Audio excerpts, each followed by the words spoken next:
What if I told you that the person who haunts your thoughts, the one whose face appears in your dreams, whose voice echoes in your quiet moments, whose memory follows you like a shadow, isn't there by accident?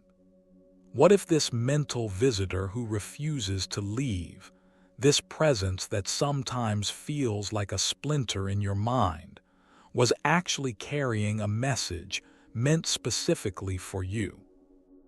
You're about to discover something profound, something monks have contemplated in silent meditation halls and ancient forests for over 2,500 years.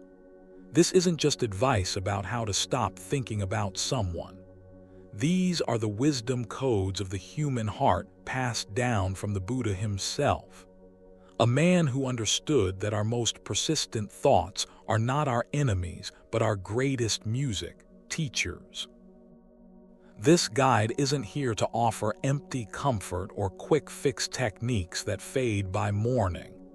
It's here to help you understand the deeper meaning behind why certain people take up residence in your mind, refusing to leave despite your best efforts. And the best part, you don't need to be a monk, a saint, or even particularly spiritual to use this wisdom. You just need to be human. A human who's ready to stop fighting against these persistent thoughts and start understanding what they're trying to teach you. So, take a deep breath. What you're about to learn could change not just how you relate to that person who won't leave your thoughts, but how you understand your own mind and heart. Let's begin. There comes a moment when you realize that pushing someone out of your mind requires more energy than simply understanding why they're there in the first place. That's where we begin, not with techniques for forgetting, but with wisdom for seeing clearly. After all, what exhausts us most isn't the presence of these thoughts, but our constant struggle against them. The way we fight what is already happening within our own minds. This is where Buddhist wisdom opens its hands to us, offering insights that might feel strange at first, almost counterintuitive. But these teachings contain something precious. The understanding that these persistent thoughts aren't a problem to be solved, but a message to be decoded. The person occupying your mind isn't just a random intrusion. They are there because something within you needs to learn, heal, or awaken. In Buddhism, this constant thinking about someone isn't dismissed as mere obsession or attachment, though those elements may be present.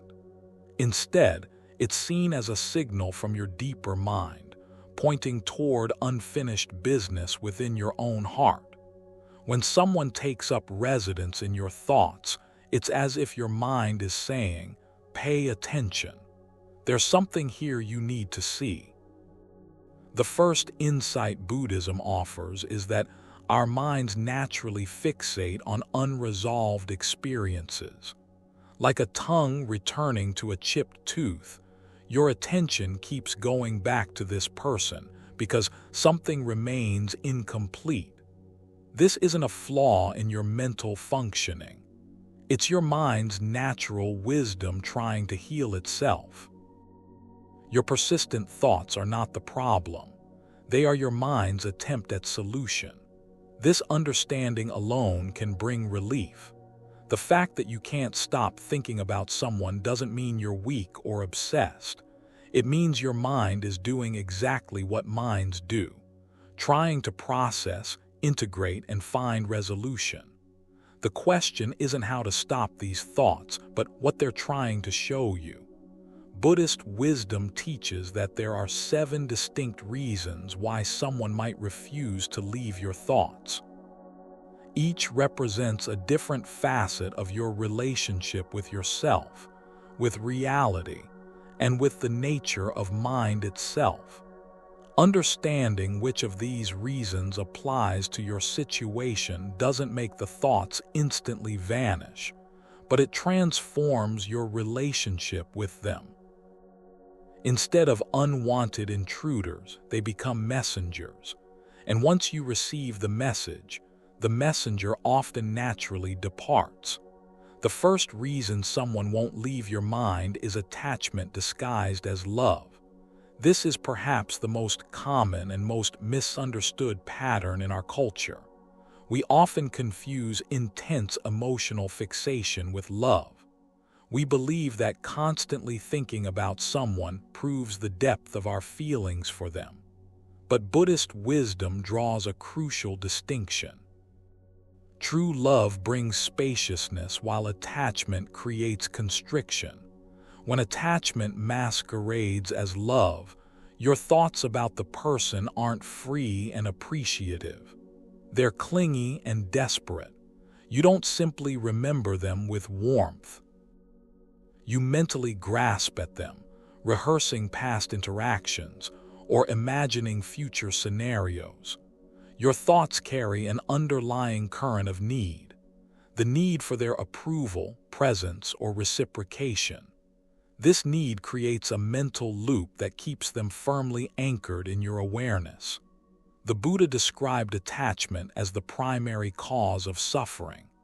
He observed that when we cling to people as if they were permanent, unchanging entities who could complete us, we set ourselves up for inevitable pain. People change, relationships evolve. Nothing external can ever truly belong to us. When we forget these truths, our minds become like hands squeezing too tightly around water. The tighter we grip, the more slips through our fingers. You can recognize attachment disguised as love by the quality of suffering it produces. If thoughts of this person bring a sense of lack of something missing or incomplete within you, you're experiencing attachment rather than love. If you feel anxious, jealous, or desperate when they come to mind, that's attachment speaking. True love, even when tinged with sadness, carries an underlying peace. The recognition that you wish for their well-being regardless of what they can give you. The second reason someone may persist in your mind is unprocessed emotion. Our emotional systems require completion. Feelings need to be fully experienced before they can naturally subside. When emotions around someone remain incomplete, whether it's unexpressed anger, unacknowledged hurt, or even joy you didn't allow yourself to fully feel, your mind keeps bringing them back into awareness, hoping to complete the emotional process. This is particularly common with relationships that ended abruptly or situations where social constraints prevented you from expressing what you truly felt. Your mind is like a computer with too many open tabs, consuming energy because these emotional programs are still running in the background. Buddhist practice doesn't suggest suppressing these emotions or pretending they don't exist. Instead, it offers the radical approach of turning toward them with mindful awareness. When thoughts of the person arise rather than focusing on the storyline about them, can you notice the underlying emotion? Is there anger, sadness, regret, longing? Can you allow that emotion to be fully felt in the body without adding commentary or judgment? There's profound wisdom in this approach. Emotions, when fully experienced with awareness, naturally complete their cycle. It's our resistance to feeling them, our fear of being overwhelmed, or our judgment about having them that keeps them frozen in place. By bringing gentle awareness to these unprocessed emotions, you give them the space to finally move and transform. A Zen teacher once said, "The only way out is through." When it comes to persistent thoughts about someone, often the only way to freedom is through fully experiencing whatever emotions you've been avoiding. This doesn't mean indulging in emotional stories or dramatizing feelings. It means simply allowing them to be felt in the body with kind awareness. The third reason someone might occupy your thoughts is karmic entanglement. In Buddhist understanding, karma isn't cosmic punishment or reward, but rather the natural law of cause and effect in our actions and relationships. Certain relationships carry a strong karmic charge, a sense of unfinished business that spans beyond the obvious interactions. You might notice this in relationships that impacted you with an intensity that seemed disproportionate to their duration, or in connections that felt significant from the very first meeting. There's a recognition that goes beyond the surface, a sense that this person is catalyzing something essential in your growth. When someone won't leave your thoughts due to karmic entanglement, there's often a lesson or understanding trying to emerge. Your mind keeps bringing them into awareness because something remains incomplete in the learning this relationship was meant to facilitate. It's not about the person themselves as much as what they represented in your journey. Buddhist wisdom suggests that in such cases, the path forward lies not in forgetting the person, but in discerning the lesson. What quality were you developing through knowing them? What pattern were they helping you recognize? What growth were they perhaps unwittingly facilitating in you? When you can name the learning clearly, you often find that thoughts of the person naturally subside, having served their purpose as teacher.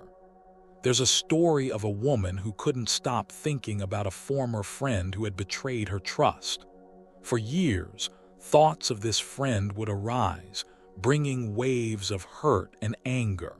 She tried everything to forget. Distraction, forgiveness practices, even moving to a new city. Nothing worked. Finally, while on a meditation retreat, she realized the lesson this relationship had been trying to teach her. She had abandoned herself before her friend abandoned her.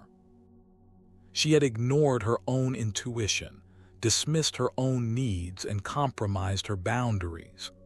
The moment she fully grasped this understanding, the thoughts of her friend began to fade. The teacher had completed its music task. The fourth reason someone persists in your mind is what Buddhism calls projection of the shadow. We all have aspects of ourselves that we've disowned or repressed, qualities we were taught were unacceptable or that we judge harshly in ourselves. Rather than facing these aspects directly, we often project them onto others who then become magnets for our attention. The person who won't leave your thoughts may be carrying a projection of your disowned qualities. If their confidence infuriates you, you might be projecting your own unexpressed confidence. If their neediness repels you, you might be projecting your own disowned vulnerability. Our strongest reactions often point to our deepest projections. This mechanism explains why we sometimes can't stop thinking about people we claim to dislike. The very qualities that trigger us in them are reflecting aspects of ourselves we haven't fully accepted or integrated. Our minds keep bringing them into awareness not to torment us, but to show us parts of ourselves that are asking for acknowledgement. Buddhist practice suggests looking carefully at what qualities in this person trigger the strongest reactions in you. What about the most captivates or repels your attention? Then, with honesty and compassion, ask yourself, where might this quality also exist within me? Perhaps in a different form. This investigation isn't about blame, but about wholeness. By reclaiming these projections, You not only free yourself from obsessive thinking about the other person, but you also become more integrated and authentic. The parts of yourself that you've been encountering through them can finally come home. A monk once told a story about a man who was obsessed with thoughts of a neighbor he considered lazy and irresponsible. The neighbor would often relax in his garden while the man worked tirelessly. One day, the man fell ill and was forced to rest. As he lay in bed, watching the clouds move across the sky, he realized that deep within himself was a longing for rest, for permission to simply be without constant productivity. The very quality he had condemned in his neighbor was one his own soul was craving. From that day, his obsessive thoughts about the neighbor began to fade. The fifth reason someone might dominate your thoughts is fixation on outcome. Often we can't stop thinking about someone because we're attached to a specific resolution or outcome involving them. Reconciliation, recognition, revenge, or some form of closure that we believe will finally bring peace. This attachment to outcome creates a mental holding pattern. Your thoughts loop back to this person again and again because your mind believes there's still something to be gained, resolved, or proven. You can recognize this pattern when your thoughts about them consistently lead to the same imagined scenarios or outcomes.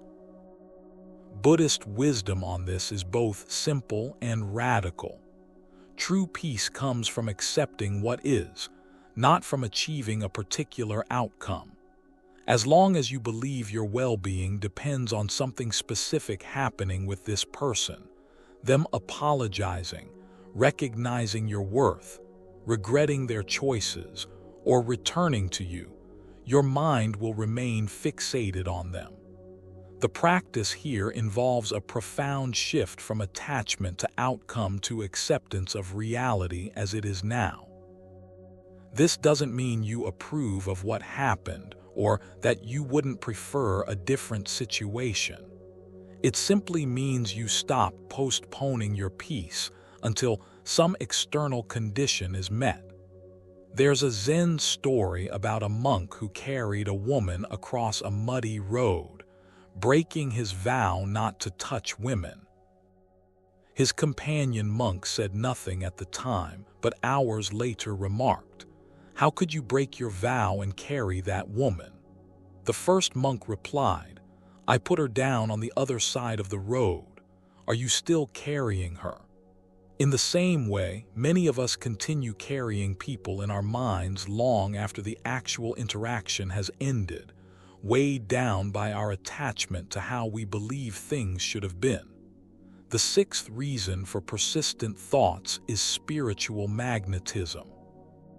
From a Buddhist perspective, we are drawn to certain people not just by personal preference, but by a deeper recognition. Some connections act as mirrors, reflecting back to us aspects of our own consciousness that we need to see more clearly. When someone remains in your thoughts due to spiritual magnetism, there's often a quality they embody that represents an important truth for your path. Perhaps they live with an authenticity you're being called toward, or they embody a freedom your soul recognizes, or even their suffering reflects something you need to acknowledge within yourself. These people act as catalysts, activating aspects of your awareness that were dormant. Your mind keeps bringing them into focus because the mirror they provide is still serving a purpose in your awakening. Rather than trying to forget them, Buddhist wisdom suggests examining what quality of being or understanding they represent for you. There's a beautiful Buddhist concept called Dharma friends. People who come into our lives to facilitate our spiritual growth, sometimes through harmony and sometimes through challenge. The person occupying your thoughts may be playing this role whether they realize it or not. By recognizing and honoring this function, you can receive the gift they are offering without becoming fixated on the packaging it came in. A teacher once shared the story of a student who couldn't stop thinking about a woman he had briefly met at a retreat. He wasn't attracted to her romantically, but her presence had affected him deeply. Through meditation, he realized that she embodied a quality of gentle self-acceptance he was struggling to develop. His mind kept bringing her image back, not out of attachment, but as a reminder of this quality he was being called to cultivate. Once he recognized this, he could appreciate the teaching without becoming fixated on the teacher. The seventh and most profound reason someone won't leave your thoughts is what Buddhism calls emptiness teaching. This points to the ultimate truth that nothing exists as a solid, separate, independent entity, including yourself and the person you can't stop thinking about. What we take to be distinct individuals are actually dynamic processes, constantly changing and interdependent with everything around them. When someone becomes a persistent presence in your mind, despite all efforts to forget them, they may be serving as your personal teacher of emptiness. Through this relationship, your mind is being invited to recognize the fluid, impermanent nature of what you consider to be you and them. This is perhaps the most challenging teaching to grasp intellectually, but the most liberating when experienced directly. The suffering around persistent thoughts comes largely from believing in two solid entities, me in here and them out there, and then creating stories about what should happen between these supposedly separate beings. Buddhist meditation practices invite us to look more closely.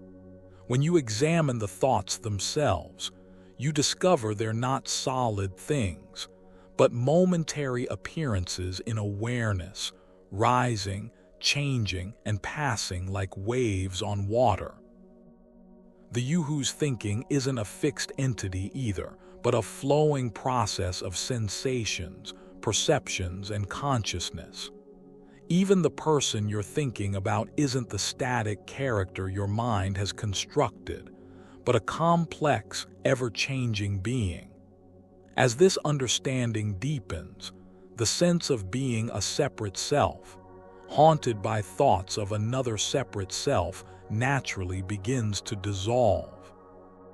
What remains is simply awareness itself, in which all experiences, including thoughts of this person, arise and pass without creating a problem. A Zen master described it this way: "Before I studied Zen, mountains were mountains and rivers were rivers. While studying Zen, mountains were no longer mountains and rivers were no longer rivers. After enlightenment, mountains are mountains and rivers are rivers again." Similarly, before spiritual practice, we see others as solid entities separate from us.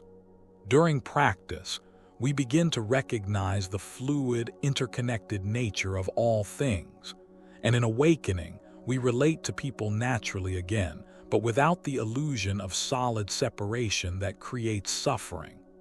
These 7 reasons aren't mutually exclusive. Often several operate simultaneously when someone won't leave your thoughts, nor are they simply psychological explanations.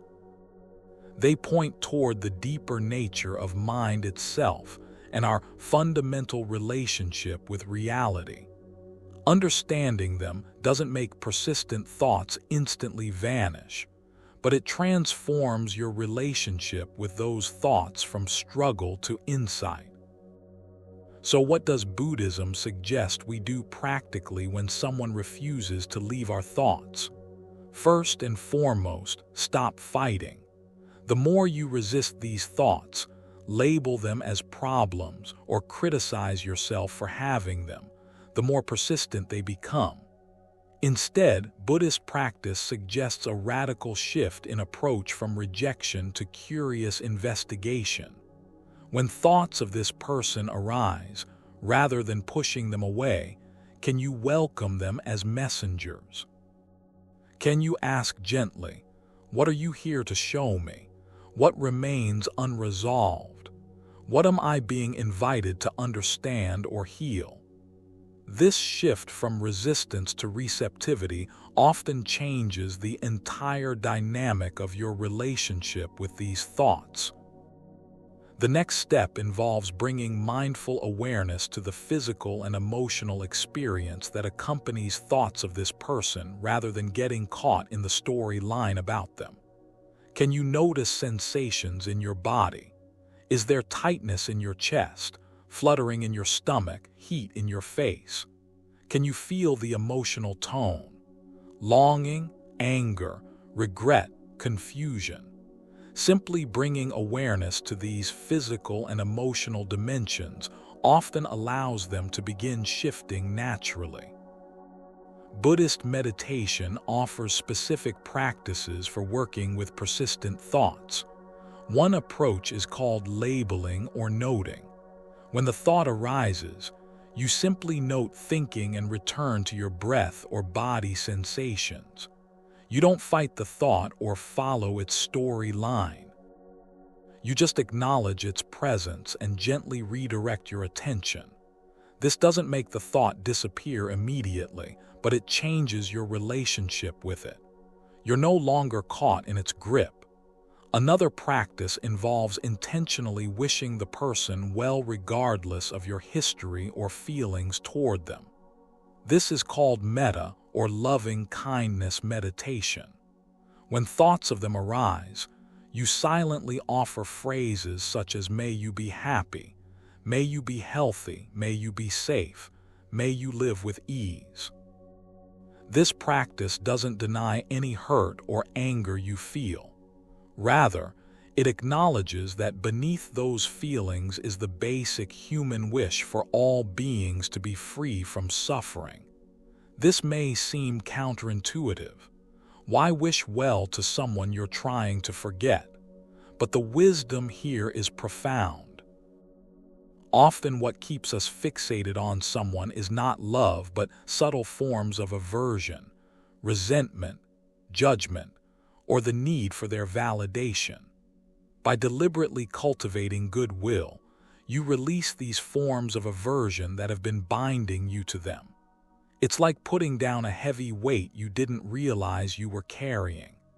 There's also the practice of conscious substitution. When you notice yourself caught in thoughts about this person, you intentionally redirect your attention to something wholesome and nourishing.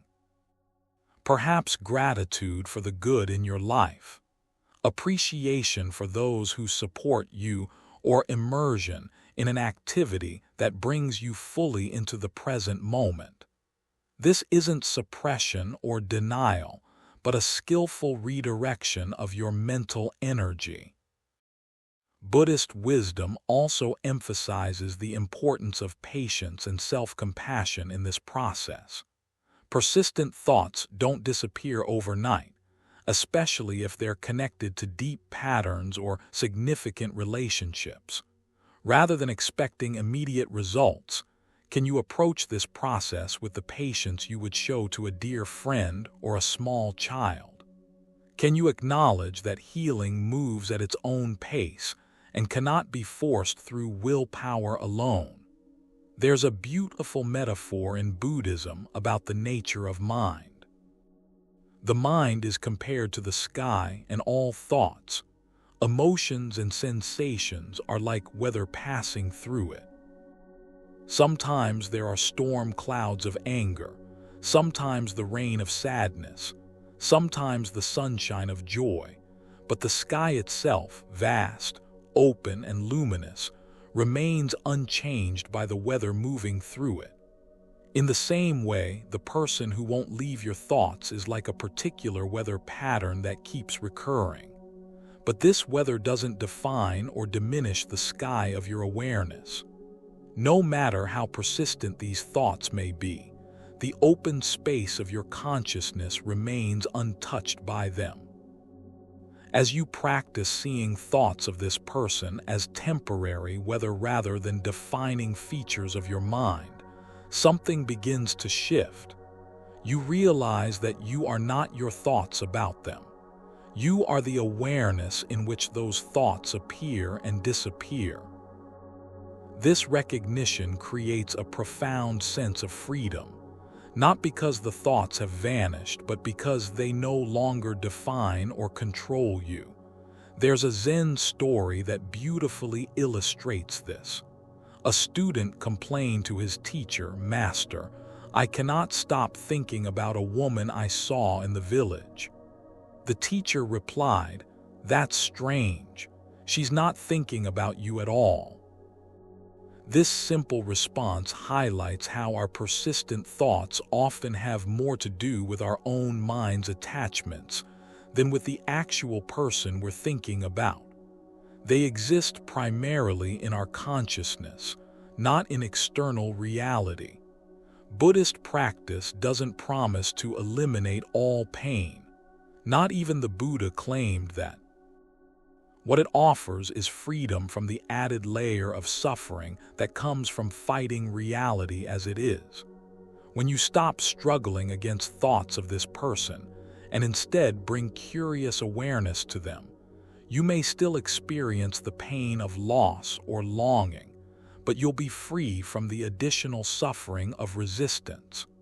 There's a famous teaching story about this. A man was rowing his boat on a misty morning when suddenly another boat crashed into his. He became furious, ready to shout at the careless boatman until the fog cleared and he saw that the other boat was empty, simply drifting with the current. His anger immediately dissolved.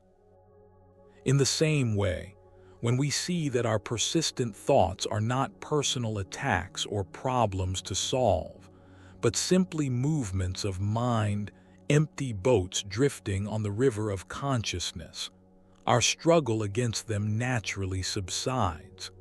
This brings us to a profound paradox at the heart of Buddhist wisdom.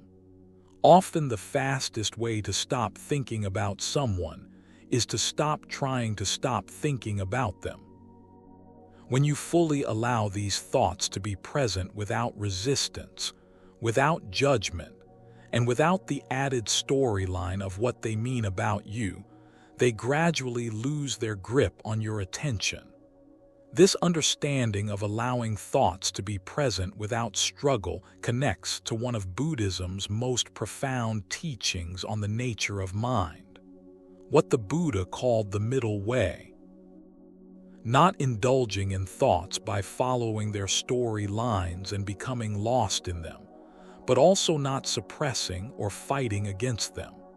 Instead, finding that balanced middle path of aware presence that neither clings nor rejects. When someone occupies your mind, there's a natural tendency to swing between these two extremes. Either obsessively following every thought about them, analyzing each memory and imagining future scenarios, or aggressively trying to push them out of mind, telling yourself, "I shouldn't be thinking about them," and forcing your attention elsewhere. Both approaches actually strengthen the thought's grip on your consciousness. The middle way suggests a different approach entirely, allowing thoughts of this person to arise without judgment, observing them with gentle curiosity, and letting them pass naturally without either indulging or suppressing them. This stance of non-reactive awareness creates space around the thoughts. They no longer feel so solid or demanding of your attention. A Zen teacher once compared this process to dealing with a tantruming child. If you give in to every demand, the tantrums continue. If you respond with anger and punishment, the tantrums intensify. But if you remain calmly present, neither indulging nor rejecting, the child eventually calms down naturally. Our thoughts work the same way. When we respond to them with neither indulgence nor aggression, but with steady, kind awareness, they gradually lose their intense charge. This brings us to a crucial distinction in Buddhist psychology: the difference between awareness and attention. Attention is like a flashlight focusing on specific objects of experience. Awareness is like the room in which the flashlight moves, the open space that contains all experience. When someone won't leave your thoughts, your attention keeps getting pulled to them, but your awareness remains free and spacious. The practice is to shift your identity from the focused beam of attention to the open space of awareness itself. From this perspective, thoughts about the person are simply objects appearing in your consciousness like furniture in a room, rather than defining who you are or controlling your experience. You are not your thoughts. You are the awareness in which thoughts appear and disappear. This shift in perspective is not just philosophical. It has profound practical implications. When you no longer identify with thoughts about this person as my thoughts that say something about me, they lose much of their emotional grip. They become passing phenomena rather than personal possessions or problems. Music. There's a beautiful metaphor in Thai Buddhist tradition that illustrates this. Ajahn Chah, a renowned meditation master, would hold up his teacup and say, "This cup is already broken." He meant that in reality all things are impermanent. The cup will eventually break, chip, or be lost. By seeing it as already broken, he could enjoy using it fully without the suffering that comes from attachment. In the same way, the relationship with the person you can't stop thinking about is already broken in the sense that all relationships are ultimately impermanent. Nothing lasts unchanged forever. By acknowledging this truth not as a cause for despair but as a doorway to freedom, you can hold the relationship more lightly in your mind. This perspective connects to another essential Buddhist teaching: the truth of impermanence, or anicca. Everything in existence is in constant flux, continuously changing. The person you're thinking about is not the same person they were a year ago or even a moment ago. Your memories of them are not the actual person, but mental images frozen in time. And you yourself are changing too, moment by moment. When thoughts of someone persist, there's often an underlying assumption that both you and they are fixed, unchanging entities. I am this way, they are that way, and our relationship is defined by what happened. But Buddhist wisdom invites us to see through this illusion of permanence. The you who is thinking about them now is not identical to the you who knew them then. They too have changed in ways you cannot fully know. This recognition of impermanence doesn't make memories disappear, but it softens their emotional intensity. It reminds us that we're not actually relating to the person as they are now, but to our mental construction of them based on past interactions. This mental image has become frozen in our minds, while the actual person continues to change and evolve beyond our awareness. There's a story about a monk who struggled with constant thoughts of a woman he had known before joining the monastery. Every time her face appeared in his mind, he would berate himself for his lack of spiritual progress. This internal conflict only made the thoughts more persistent and painful. Finally, he confessed his struggle to his teacher, who offered unexpected advice. The next time you think of her, don't push her away. Bow to her image in your mind and say, "Thank you for teaching me about attachment. May you be well." This simple shift in approach from rejection to grateful acknowledgement gradually transformed the monk's relationship with these thoughts until they no longer caused suffering.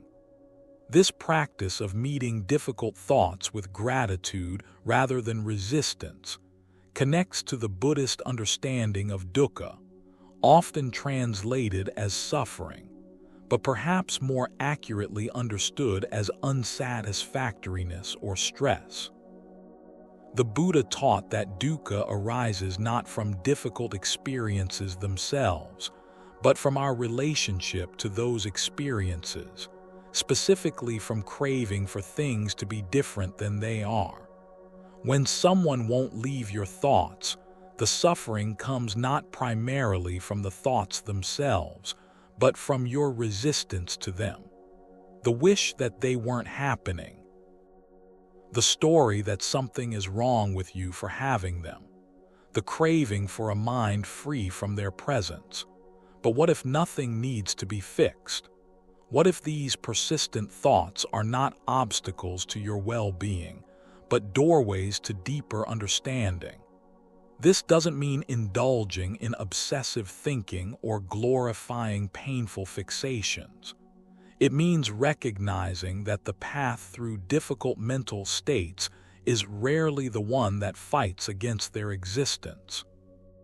The invitation is to meet what arises with kind awareness, neither pushing it away nor getting lost in its storyline. There's a powerful metaphor in Tibetan Buddhism about this process. Difficult emotions and persistent thoughts are compared to a stick thrown to a dog. The dog chases after the stick, grabs it and brings it back, ready to repeat the game endlessly. But a wise old dog simply watches the stick being thrown without giving chase.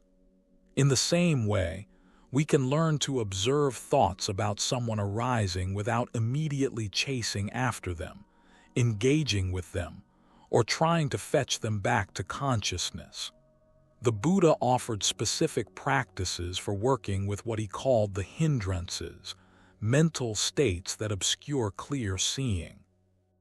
When thoughts about someone come with strong desire or aversion, two primary hindrances, he suggested several approaches. First, simply being aware of the hindrance as it arises without judgment. Second, investigating its nature. How does it feel in the body? What beliefs support it? How does it change when observed closely? Third, turning attention to its opposite quality. If there's anger, cultivating kindness. If there's craving, contemplating contentment. These practices don't aim to eliminate thoughts about the person, but to transform your relationship with those thoughts. The goal isn't a mind empty of memories or impressions, but a mind spacious enough that no thought, however persistent, can cause lasting suffering. There's a beautiful teaching from the Zen tradition that speaks to this spaciousness. A monk asked his teacher, "How do I practice when it's hot?" The teacher replied, "Be the heat." The monk then asked, "How do I practice when it's cold?" The teacher said, "Be the cold." This direct, intimate meeting with experience without the buffer of resistance or commentary points to the heart of working with persistent thoughts. Can you simply be with these thoughts when they arise, neither pushing them away nor becoming lost in them? This intimate meeting with experience connects to what Buddhism calls bare attention, the capacity to observe what's happening without the usual filters of judgment, preference, or story. When thoughts of someone arise, can you notice them with this quality of bare attention? Thinking is happening, memory is present, longing is arising. This simple, direct acknowledgement without elaboration allows thoughts to be as they are without adding layers of meaning or resistance. The Buddha compared this quality of mind to a mirror which clearly reflects whatever stands before it without clinging to the reflection or pushing it away. The mirror doesn't prefer certain images or resist others. It simply reflects what is present. In the same way, your awareness can reflect thoughts of this person without preference or resistance, allowing them to appear and disappear naturally. This mirror-like quality of mind is not cold or detached. It's intimately engaged with experience while remaining unentangled. It's like being fully immersed in a movie while simultaneously knowing it's just light projected on a screen. You can feel the emotions, follow the story, and still maintain the clear recognition that what you're experiencing is not solid reality, but a temporary appearance in consciousness. This brings us to another key insight from Buddhist psychology: the understanding that all experiences, including persistent thoughts about someone, are composite and conditionally arisen. They don't appear randomly or exist independently. They arise from specific causes and conditions. When someone won't leave your thoughts, Buddhist wisdom invites us to investigate the conditions that give rise to these thoughts rather than fighting against the thoughts themselves. What situations, physical states, or emotions tend to trigger remembrance? Is it loneliness, stress, similar environments, certain songs, or scents? By recognizing these conditions, you gain insight into the thought patterns, nature, and more freedom in relation to it. There's a teaching story about this. A woman was constantly thinking about a former partner despite years of separation. Through mindful observation, she noticed these thoughts arose most strongly when she felt vulnerable or uncertain. The thoughts weren't really about her ex at all.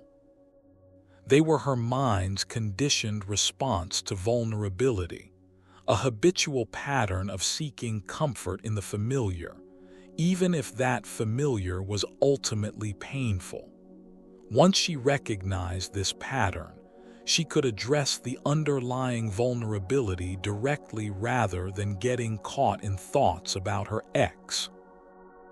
Often what appears to be fixation on a person is actually pointing towards something more fundamental, a core belief about yourself, a developmental need that wasn't met, a value you're being called to embody, or a pattern you're being invited to recognize. The person becomes a symbol or vehicle for this deeper process, which is why simply trying to forget them rarely works. There's a beautiful metaphor from Tibetan Buddhism that helps illustrate this. Difficult emotions and persistent thoughts are compared to letters arriving in the mail. Most of us either tear open the letters immediately, getting caught in their contents, indulgence, or throw them away unopened, trying to pretend they never arrived. Suppression. The middle way is to acknowledge receipt of the letter, open it carefully, read its message with discernment, and then decide how to respond. When thoughts of someone persist despite your efforts to move on, the invitation is to open the letter, to look more deeply at what message these thoughts might be carrying. Often they contain important information about your own heart, your unmet needs, your personal growth edges, or the wisdom that's trying to emerge through this relationship. When you receive the message, the messenger can often move on having completed its task. This brings us to an essential question in Buddhist practice. Who is the thinker of these thoughts? When you say, "I can't stop thinking about them," who is the I that seems separate from and troubled by these thoughts? Is there really a separate self who owns or controls the thinking process? Or is that sense of separate self actually constructed by thought itself? Buddhist meditation invites us to investigate this question directly, not as philosophical speculation, but as lived experience. When thoughts of someone arise, can you notice the sense of I that seems to be thinking them? Can you observe how this I is itself a mental construction? A thought arising in awareness just like the thoughts about the other person. This investigation into the nature of self touches on what Buddhism calls anatta, or not self.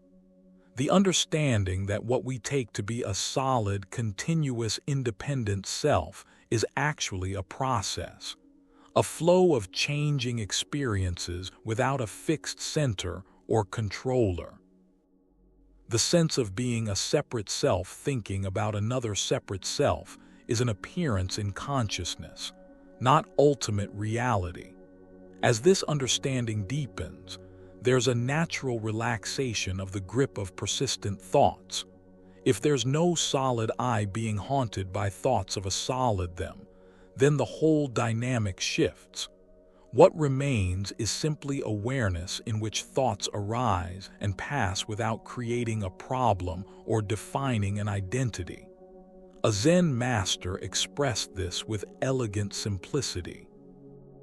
Let thoughts come and let thoughts go. Just don't serve them tea.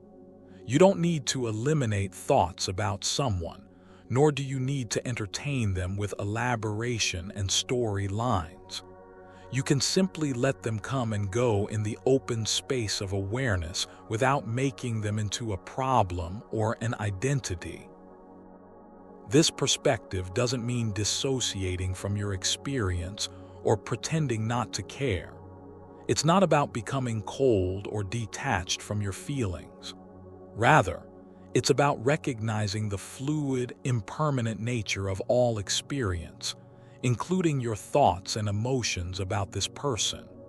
It's about seeing that you are not defined or limited by these thoughts even when they persist. There's a powerful practice in Tibetan Buddhism called Tonglen that works directly with difficult thoughts and emotions. Instead of trying to get rid of the pain of obsessive thinking, you intentionally breathe it in. Not just your own pain, but the pain of everyone who has ever suffered from similar thoughts. And as you breathe out, you imagine sending relief and space to all beings caught in obsessive thinking. This practice transforms isolation into connection.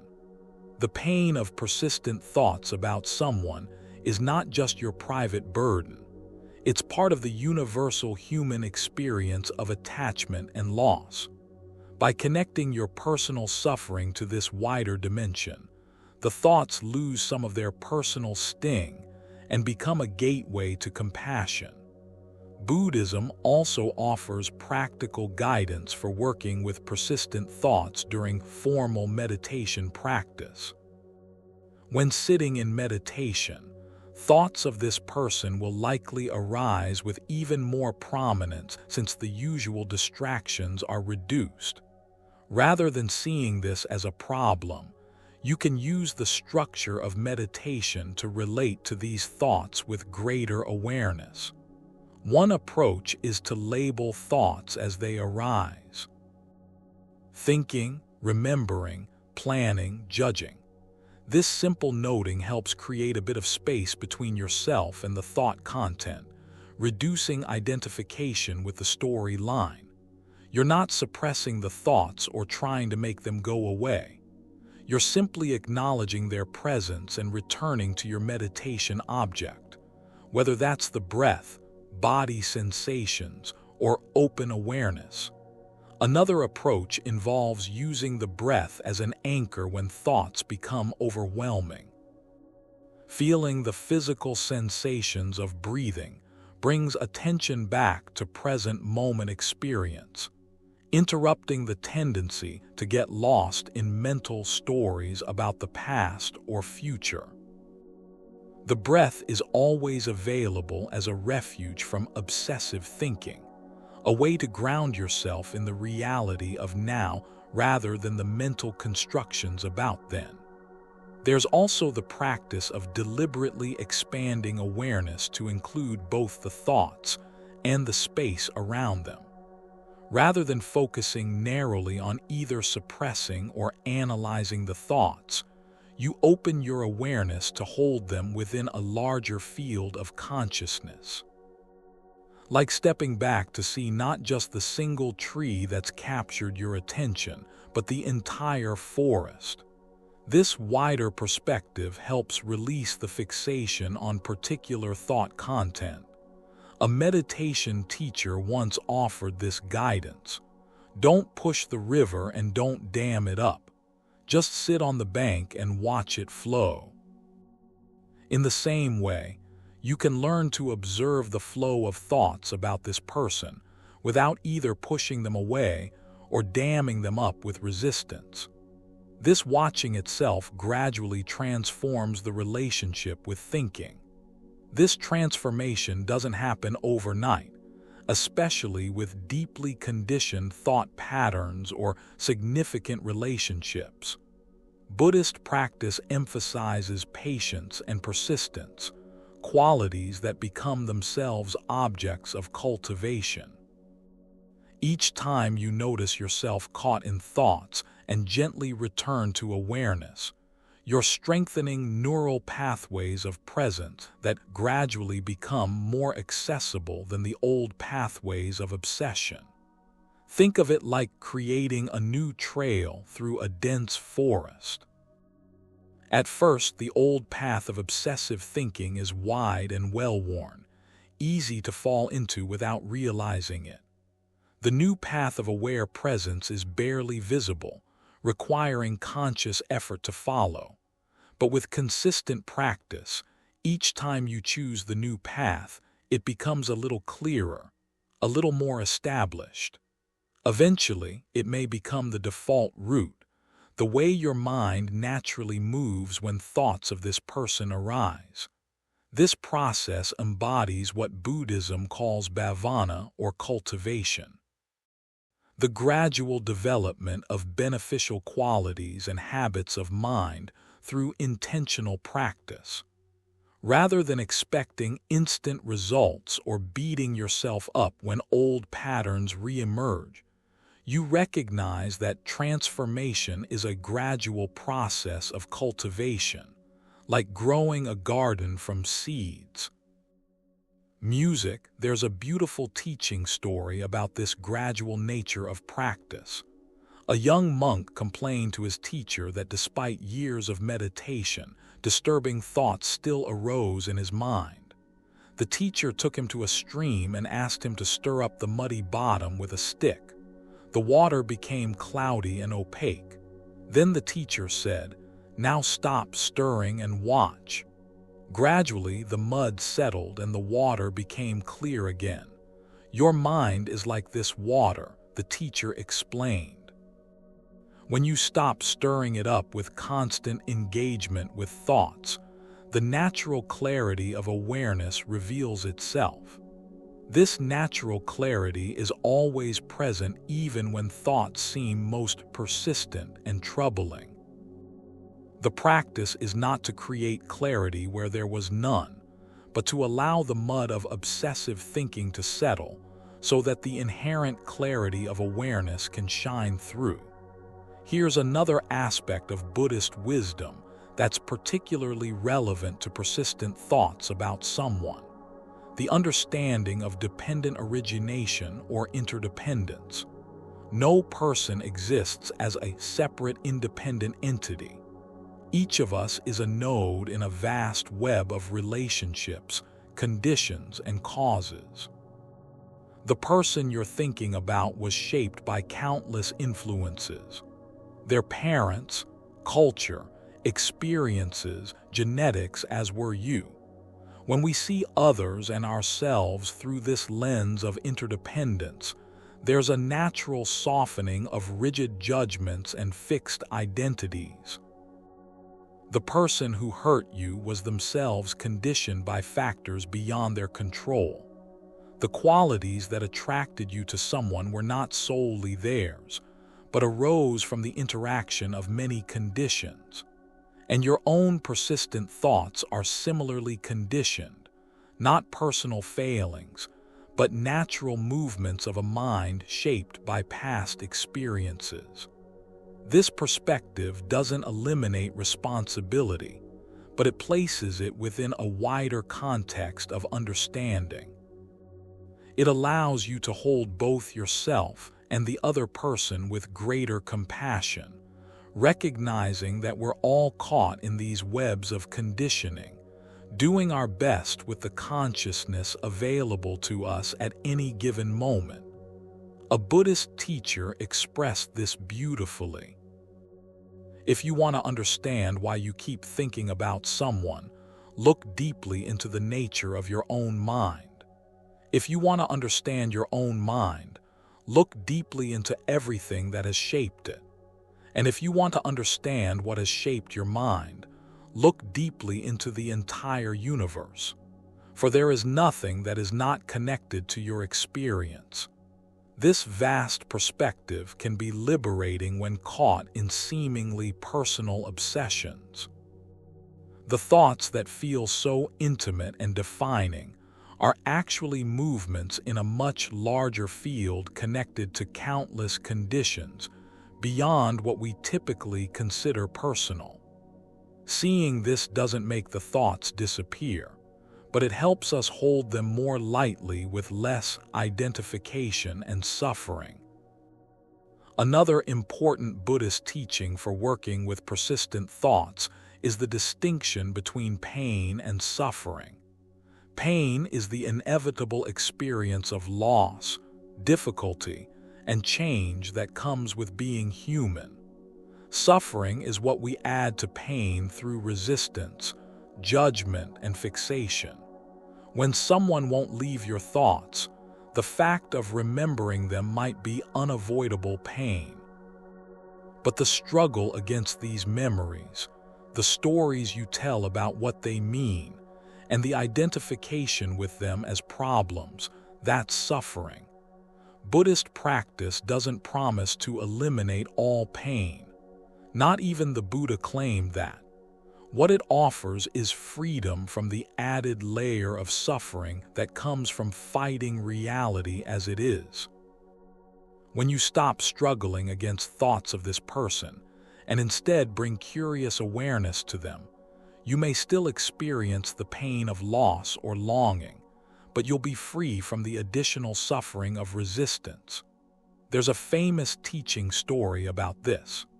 A man was rowing his boat on a misty morning when suddenly another boat crashed into his. He became furious, ready to shout at the careless boatman until the fog cleared and he saw that the other boat was empty, simply drifting with the current. His anger immediately dissolved. In the same way, when we see that our persistent thoughts are not personal attacks or problems to solve, but simply movements of mind, empty boats drifting on the river of consciousness, our struggle against them naturally subsides. This brings us to a profound paradox at the heart of Buddhist wisdom. Often the fastest way to stop thinking about someone is to stop trying to stop thinking about them. When you fully allow these thoughts to be present without resistance, without judgment, and without the added storyline of what they mean about you, they gradually lose their grip on your attention. A meditation teacher illustrated this with a simple demonstration. She asked a student to hold a heavy book with arms outstretched and not think about how heavy it was becoming. Of course, the more the student tried not to think about the weight, the more aware of it they became. Then she suggested simply acknowledging this is heavy and noticing the sensations without resistance. The weight didn't change, but the experience of it transformed. Similarly, acknowledging I'm thinking about them again without added judgment often creates space where there was constriction. This space allows for the natural healing process to unfold. Just as a physical wound doesn't need us to obsessively focus on healing it, it knows how to heal itself when we provide the right conditions. Our minds have their own natural healing capacity. By creating conditions of kind awareness and non-resistance, we allow our natural wisdom to operate, gradually integrating experiences that seem stuck or unresolved. Buddhist psychology understands that the mind naturally moves toward wholeness and integration when we stop interfering with its process through either suppression or obsession. Our role is not to force healing, but to create conditions that support it. Like a gardener who doesn't make plants grow, but provides water, sunlight, and good soil so they can grow themselves.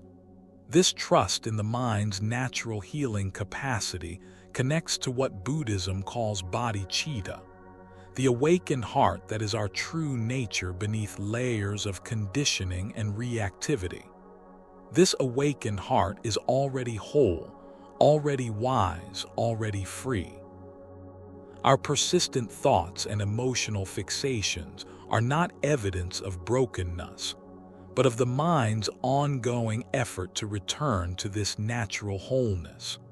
From this perspective, the person who won't leave your thoughts is playing a role in your journey back to your own awakened heart. The persistent thinking is not an obstacle to your well-being, but a doorway to deeper understanding if approached with awareness rather than resistance. The very qualities you find most difficult in relation to them, perhaps vulnerability, attachment, anger, or longing, are pointing toward aspects of yourself that are asking for integration and acceptance. There's a beautiful teaching from the Tibetan tradition. Whatever arises in the mind is the path. Nothing needs to be rejected or eliminated. Everything that appears in consciousness can be used for awakening when met with clear awareness. This includes even the most persistent and troubling thoughts about someone who has impacted you deeply. This perspective shifts the entire orientation from getting rid of unwanted thoughts to using them as vehicles for deepening presence and understanding. Each time this person comes to mind becomes an opportunity to practice awareness, to investigate the nature of mind itself, and to cultivate compassion both for yourself and for them. This compassion extends not only to the content of your experience, but to the process itself. Can you hold with kindness both the thoughts about this person and your reactions to having those thoughts? Can you have compassion for the mind's tendency to get caught in loops, for the heart's vulnerability to attachment, for the very human longing to understand and resolve what feels unfinished? A teacher once shared this guidance. Don't meditate to get rid of thoughts. Meditate to get to know them better. In the same way, perhaps the invitation when someone won't leave your thoughts is not to force them out, but to get to know these thoughts more intimately. Their triggers, their emotional tone, the stories they carry, and the space in which they arise and fade. This intimate knowing often reveals that what appears to be a monolithic fixation, I can't stop thinking about them, is actually much more complex and nuanced. There are many different kinds of thoughts about this person, arising from different conditions and carrying different emotional charges. Some may be memories, others fantasies, some may carry anger, others tenderness. Some may be about the person themselves, while others are more about what they represent to you. By getting to know these thoughts in their complexity rather than treating them as a single problem to eliminate, you begin to see them more clearly for what they are: movements in consciousness rather than solid realities. This clarity itself is liberating even if the thoughts continue to arise. There's a meditation instruction from the Thai forest tradition that captures this approach. Let go of the good. Let go of the bad. See what remains. When you let go of judging thoughts about someone as either good to be cultivated or bad to be eliminated, what remains is simply awareness itself. The clear, open space in which all experiences arise and pass. This awareness is your true home, already free from entanglement, even when thoughts and emotions move through it. This freedom within awareness points to one of Buddhism's most profound teachings, what's often called the wisdom of no escape. As long as you're trying to escape from thoughts of this person, you remain caught in a subtle form of aversion that actually strengthens their grip on your mind. True freedom comes not from escaping unwanted experiences, but from discovering the spaciousness that can hold all experiences without being defined by any of them. There's a story about a monk who was tormented by thoughts of a woman he had known before entering the monastery. He tried everything to escape these thoughts. Intense meditation, fasting, reciting scriptures, even physically exhausting himself with work. Nothing helped. Finally, in desperation, he went to his teacher and admitted his struggle. The teacher smiled and said, "Stop trying to escape these thoughts. The next time her image appears in your mind, bow to it respectfully and say, 'Thank you for helping me practice.'" The monk was confused but followed the instruction. Gradually, the thoughts that had tormented him for years began to lose their grip. By ceasing to treat them as enemies to be vanquished, they became instead opportunities for deepening awareness. This approach embodies what Buddhism calls the middle way, not indulging in thoughts by following their narrative, but also not suppressing or fighting against them. Instead, finding that balanced middle path of aware presence that neither clings nor rejects. This middle way is not a compromise or halfway point between extremes. It's a completely different dimension of relating to experience, one based in presence rather than reaction. When someone occupies your mind, there's a natural tendency to swing between these two extremes. Either obsessively thinking about them, analyzing each memory and imagining future scenarios, or aggressively trying to push them out of mind, telling yourself, "I shouldn't be thinking about them," and forcing your attention elsewhere. Both approaches actually strengthen the thought's grip.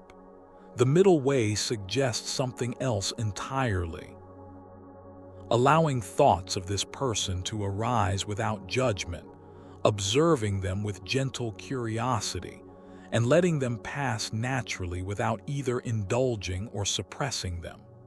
This stance of non-reactive awareness creates space around the thoughts. They no longer feel so solid or demanding of your attention. This space is what Buddhism calls emptiness. Not a nihilistic void, but the open dimension of awareness itself, free from fixation or resistance.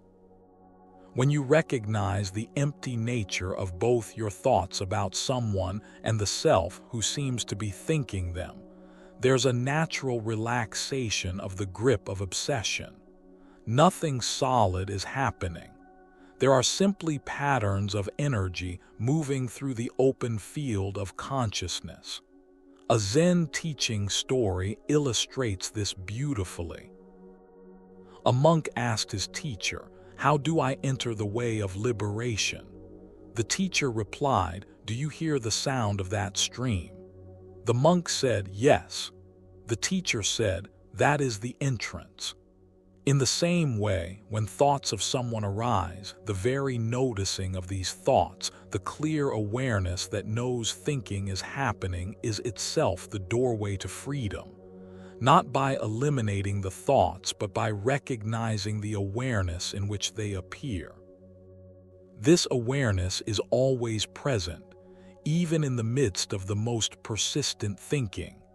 It's like the sky that contains all weather, sometimes cloudy, sometimes clear, but always vast and unaffected by whatever passes through it.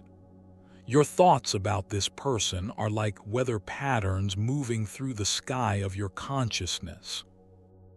Sometimes stormy, sometimes gentle, but never defining or limiting the sky itself. Recognizing this sky-like nature of awareness doesn't mean becoming detached or dissociated from your experience. It's not about numbing yourself to feelings or pretending not to care. Rather, it's about discovering a dimension of your being that can be intimately present with all experiences without being confined by any of them. This intimacy without identification is the heart of Buddhist practice. A meditation teacher once offered this guidance: don't meditate to get somewhere else or to become someone different. Meditate to make friends with yourself exactly as you are. In the same way, the invitation when someone won't leave your thoughts is not to become a person who never thinks about them, but to befriend yourself exactly as you are, including these persistent thoughts and all the feelings they carry. This friendship with yourself is not self-indulgence or complacency. It's a profound acceptance that creates the conditions for natural transformation. Just as a plant grows best in the right soil with adequate water and sunlight, your own natural wisdom unfolds most readily in conditions of kind awareness rather than harsh judgment or desperate striving. This brings us to another essential teaching for working with persistent thoughts: what Buddhism calls the Four Noble Truths. The first truth acknowledges that suffering exists. In this case, the suffering of being unable to stop thinking about someone. The second truth recognizes that this suffering has causes. Specifically, the craving for things to be different than they are, wanting the thoughts to stop, and the ignorance that sees thoughts as solid realities rather than passing phenomena. The third truth offers the liberating insight that when these causes cease, suffering naturally subsides. And the fourth truth provides the practical path that leads to this cessation. This path, often called the Eightfold Path, offers comprehensive guidance for working with all forms of suffering, including the suffering of persistent thoughts. It includes right understanding, seeing thoughts as impermanent conditioned phenomena rather than solid realities. Right intention, approaching these thoughts with kindness rather than aversion. Right speech, how you talk to yourself about these thoughts. Right action, how you behave when thoughts arise. Right livelihood, creating life conditions that support awareness. Right effort, the balanced energy of presence. Right mindfulness, clear seeing of what's happening. And right concentration, the steady focus that allows deeper insight. Each aspect of this path offers practical wisdom for working with persistent thoughts about someone. Right understanding helps you see these thoughts in the context of impermanence and interdependence, rather than as personal failings. Right intention brings kindness to the process, rather than self-criticism. Music, right speech transforms how you talk to yourself when thoughts arise. From harsh judgment, I should be over this by now, to compassionate acknowledgement. This is difficult, and that's okay.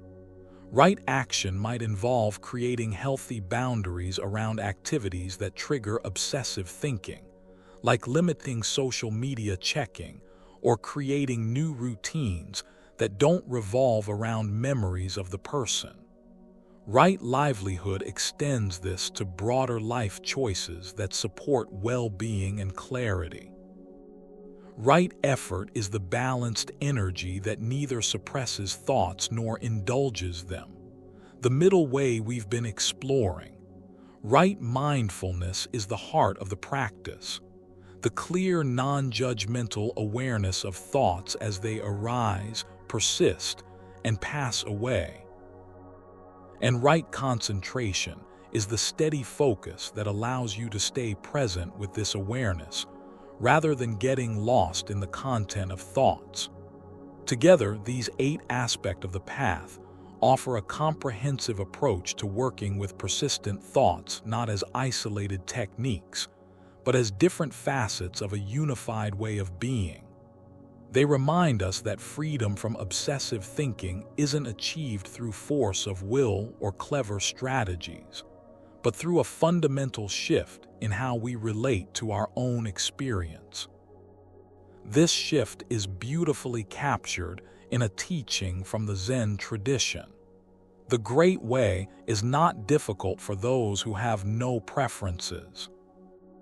As long as you're preferring not to think about someone, as long as you're judging these thoughts as problems to be eliminated, you remain caught in the very dynamic that sustains them.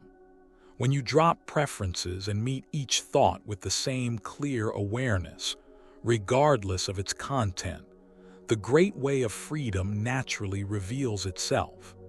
This doesn't mean you won't still have preferences at a relative level.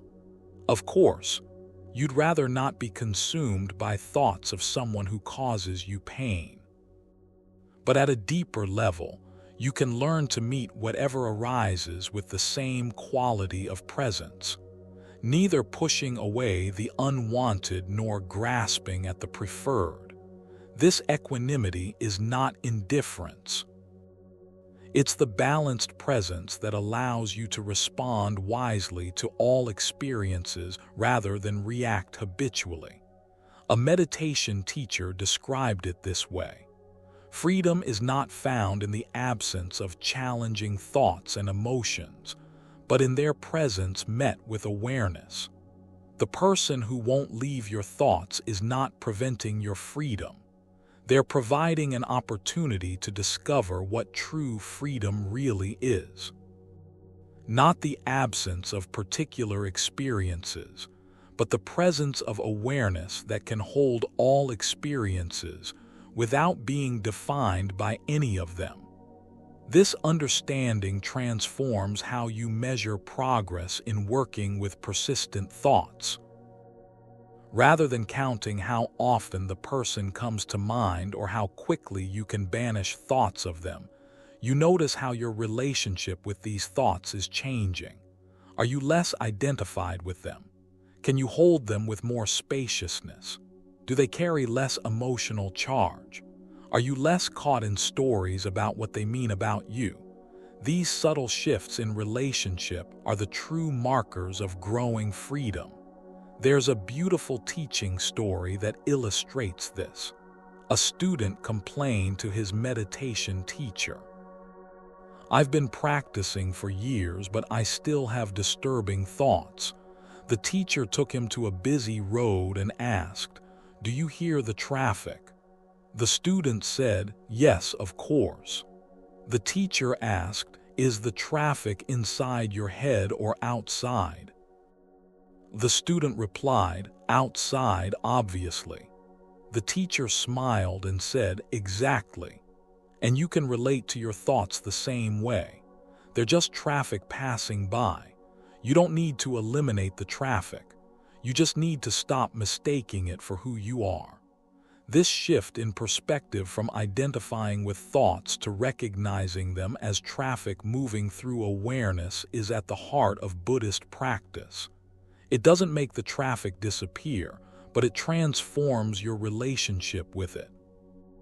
The person who won't leave your thoughts is just one vehicle in this mental traffic, no more defining or problematic than any other thought passing through awareness. There's another powerful teaching from the Buddhist tradition that's particularly relevant when someone won't leave your thoughts. The practice of tonglen, or sending and taking. Instead of trying to get rid of painful thoughts, you intentionally breathe them in. Not just your own pain, but the pain of everyone who has ever suffered from similar thoughts. And as you breathe out, you imagine sending relief and space to all beings caught in obsessive thinking. This practice transforms isolation into connection. The pain of persistent thoughts about someone is not just your private burden. It's part of the universal human experience of attachment and loss. By connecting your personal suffering to this wider dimension, the thoughts lose some of their personal sting and become a gateway to compassion. A teacher described it this way. When you feel the sharp pain of obsessive thinking, remember that countless others feel this exact same pain right now. Breathe in for all of us, acknowledging our shared human struggle. Breathe out, sending relief to everyone caught in these thought patterns. This practice doesn't eliminate thoughts about the person, but it changes their meaning from personal torment to a bridge of compassion connecting you with others. This connection with others points to another essential Buddhist teaching for working with persistent thoughts. The understanding that you are not alone in this struggle. The Buddha himself acknowledged that difficult thoughts and emotions arise for everyone, even those with years of meditation practice. What distinguishes the wise practitioner is not the absence of such thoughts, but the way they're met with awareness rather than identification, with compassion rather than judgment. There's a beautiful teaching from the Thai forest tradition that captures this. The untrained mind is like a dog that chases every stick thrown. It runs here and there, exhausting itself. The trained mind sees the stick but doesn't chase it. It stays at ease in its own nature. This doesn't mean the trained mind no longer sees the stick. Thoughts of the person still arise, but it no longer feels compelled to chase after them, to elaborate on them, or to define itself by them. This capacity to see without chasing develops gradually through consistent practice. Each time you notice yourself caught in thoughts about someone and gently return to awareness, you're strengthening this capacity. It's like building a muscle. At first, it requires conscious effort, and you may relapse into old patterns frequently, but with practice, presence becomes more natural and accessible.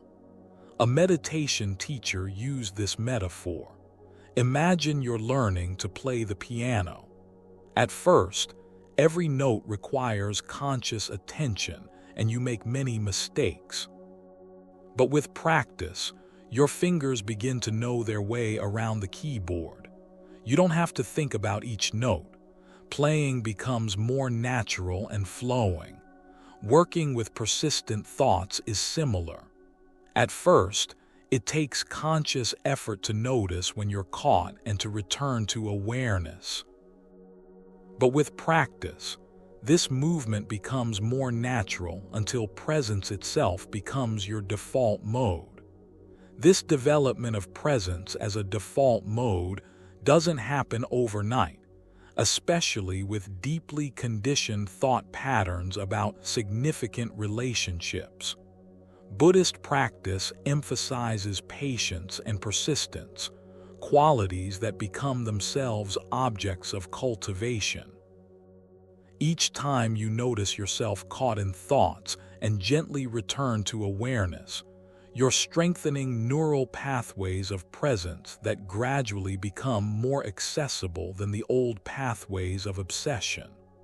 There's a teaching story about this gradual nature of practice.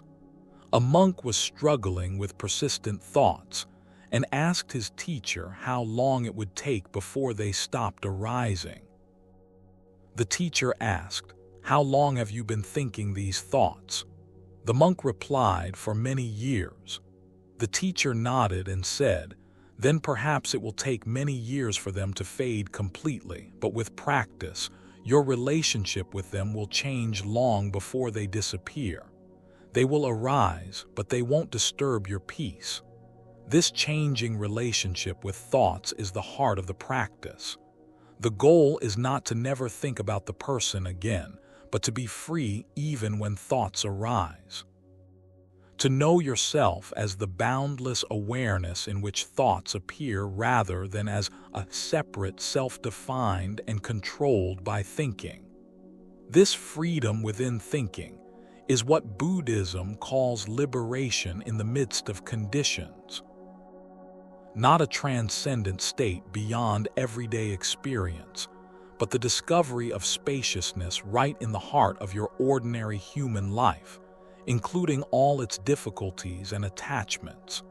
It's the recognition that true freedom doesn't depend on controlling or eliminating particular experiences, but on recognizing the awareness that is already free, regardless of what appears within it. A Zen master expressed this with elegant simplicity. Enlightenment is intimacy with all things. This includes intimacy with your own mind and heart, even when they're filled with thoughts of someone you wish you could forget. Instead of fighting against these thoughts in the name of spiritual progress, can you meet them with the same intimate awareness you would offer to any other aspect of reality? This intimacy doesn't mean indulgence or identification. It's the clear, compassionate presence that neither clings to thoughts nor pushes them away. The middle way we've been exploring. It's the willingness to be fully present with whatever arises, not because you enjoy painful thoughts, but because you recognize that presence itself is the path to freedom. There's a beautiful teaching from the Tibetan tradition. Whatever arises in the mind is the path. Nothing needs to be rejected or eliminated. Everything that appears in consciousness can be used for awakening when met with clear awareness. This includes even the most persistent and troubling thoughts about someone who has impacted you deeply.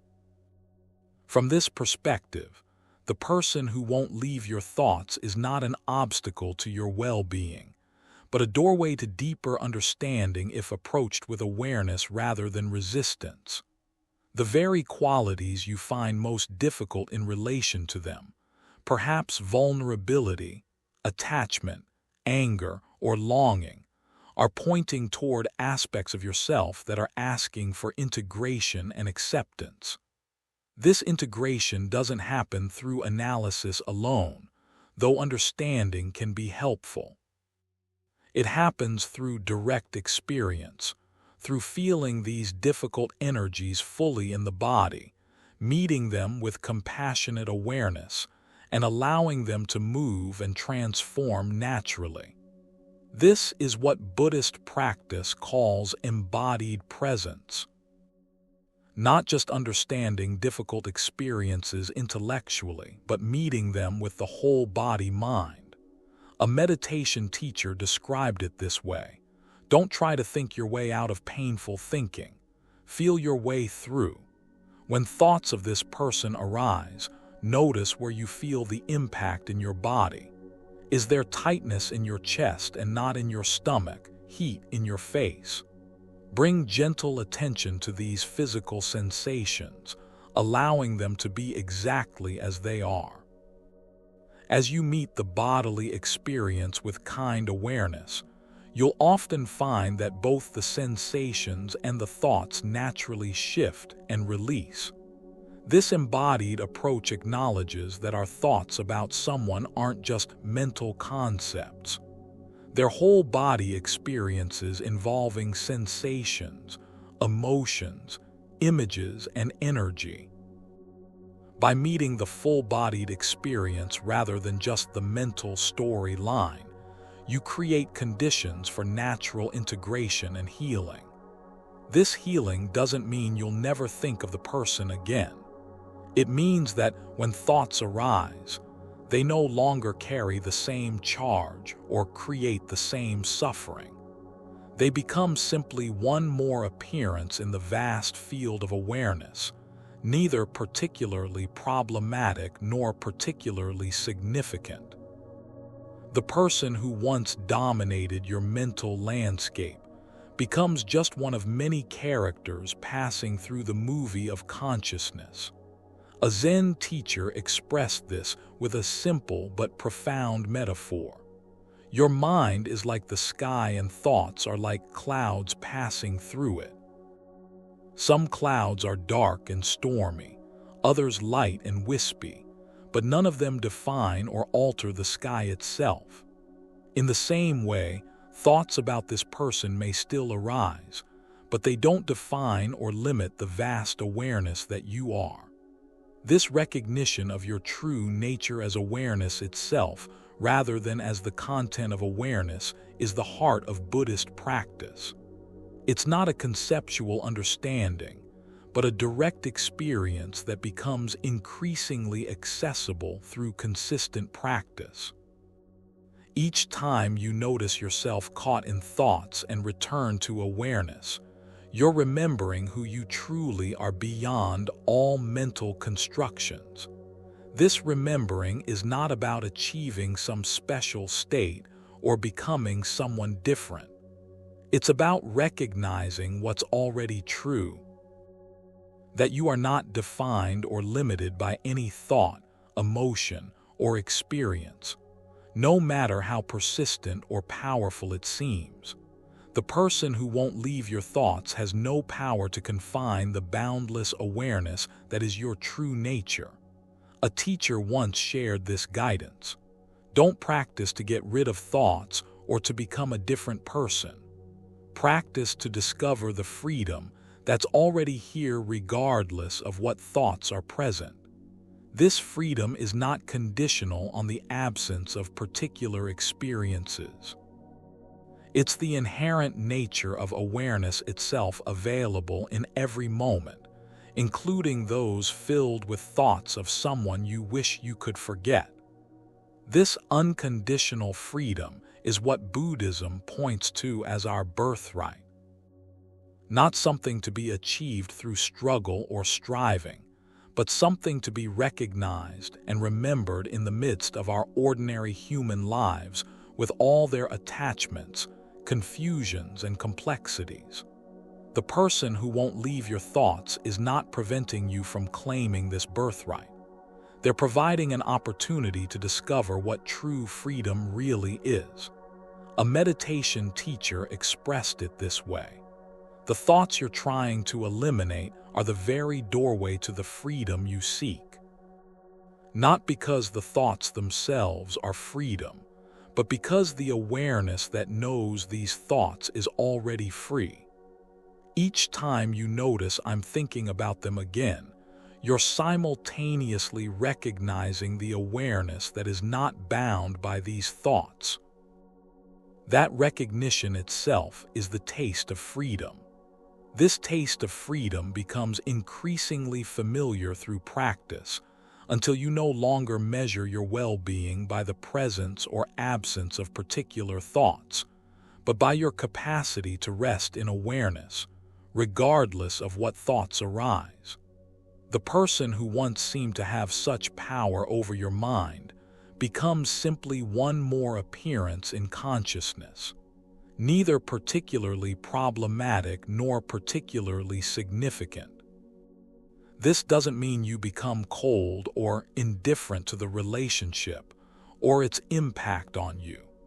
It means you're no longer defined or controlled by it. You can honor the significance of this person in your journey while simultaneously recognizing that your true nature is not dependent on any relationship or experience. This balanced perspective allows both genuine human feeling and spiritual freedom. A Zen story illustrates this beautifully. A monk who had been practicing for many years was asked if he still experienced difficult emotions. Of course, he replied. Then what's the difference between you and someone who doesn't practice? The questioner asked. The monk said, for someone who doesn't practice, when anger arises, they become anger. When desire arises, they become desire. When fear arises, they become fear.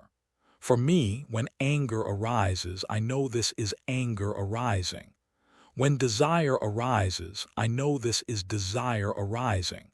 When fear arises, I know this is fear arising. I experience these emotions fully, but I don't become them. In the same way, when thoughts of someone arise in your mind, you can know these are thoughts arising without becoming identified with them as my thoughts that define who you are.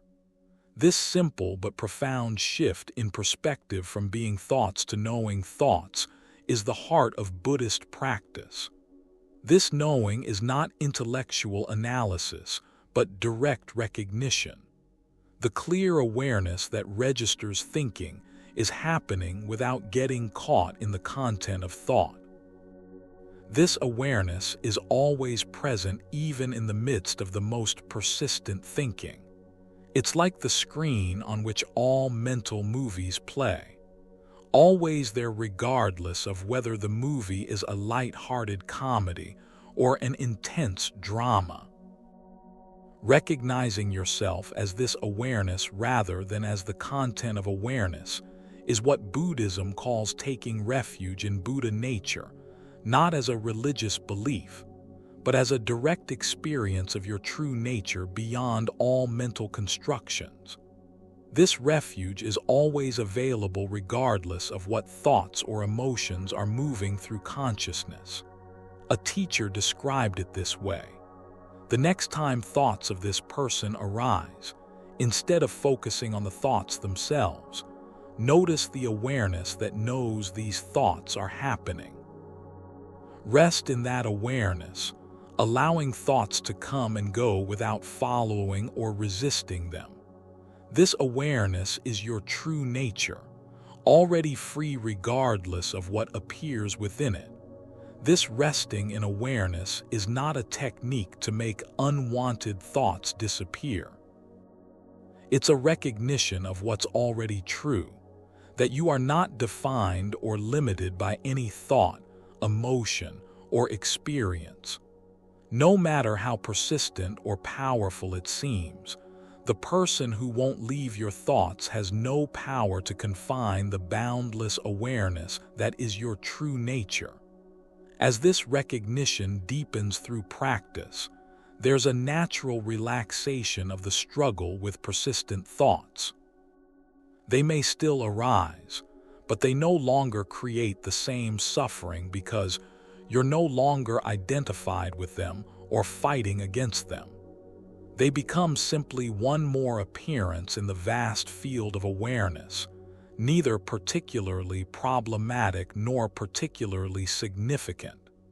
This doesn't mean you become indifferent to your human experience or to the relationship that these thoughts represent. It means you hold this experience within a larger context of understanding, one that includes both the personal dimension of feelings and memories and the transpersonal dimension of awareness itself. A meditation teacher expressed it this way. You can honor the significance of this person in your journey while simultaneously recognizing that your true nature is not dependent on any relationship or experience. This balanced perspective allows both genuine human feeling and spiritual freedom. This balance is the heart of Buddhist wisdom. not transcending human experience in favor of some disembodied spiritual state, but discovering freedom right in the midst of our ordinary lives with all their attachments, confusions, and complexities. The person who won't leave your thoughts is not an obstacle to this discovery, but an opportunity to realize what true freedom really is. A Zen master captured this with elegant simplicity. Before enlightenment, chop wood, carry water. After enlightenment, chop wood, carry water. Before awakening, thoughts of this person arise. After awakening, thoughts of this person may still arise. The difference is not in the presence or absence of particular experiences, but in how they're met, with identification and resistance, or with clear, compassionate awareness. This clear awareness doesn't eliminate thoughts about the person, but it transforms their meaning and impact. What once felt like a prison of obsession becomes simply one more aspect of the ever-changing flow of consciousness.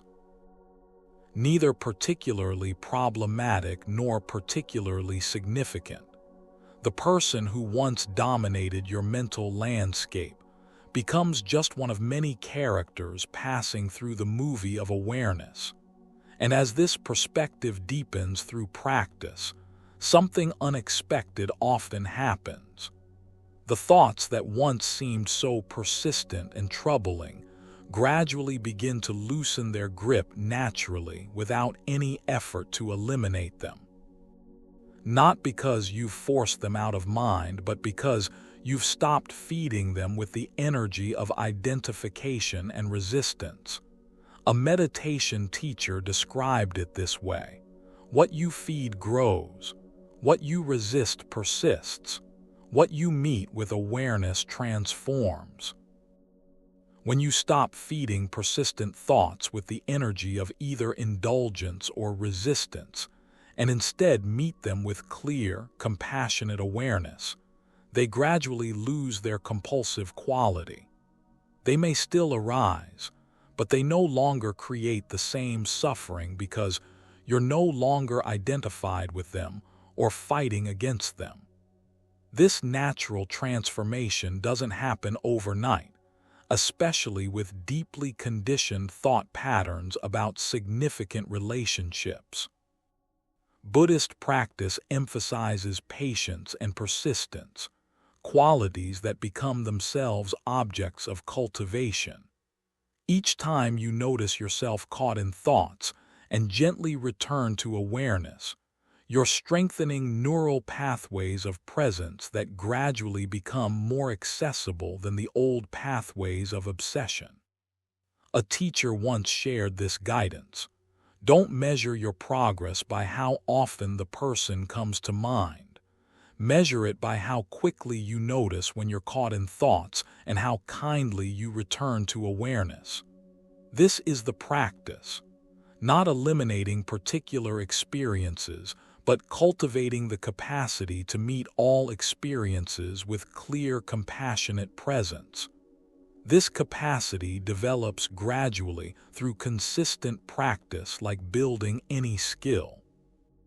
At first, you may find yourself lost in thoughts about the person for long periods before remembering to return to awareness. That's normal and nothing to judge yourself for. Each moment of remembering is a success, regardless of how long you were caught before that moment. As the practice deepens, you'll likely notice that you catch yourself more quickly when lost in thoughts, and that the quality of your response becomes more compassionate and less judgmental. You may also notice that thoughts about the person begin to arise less frequently or with less emotional charge. But these changes are side effects of the practice, not its primary goal. The goal is not to never think about the person again, but to be free even when thoughts arise. To know yourself as the boundless awareness in which thoughts appear rather than as a separate, self-defined and controlled by thinking.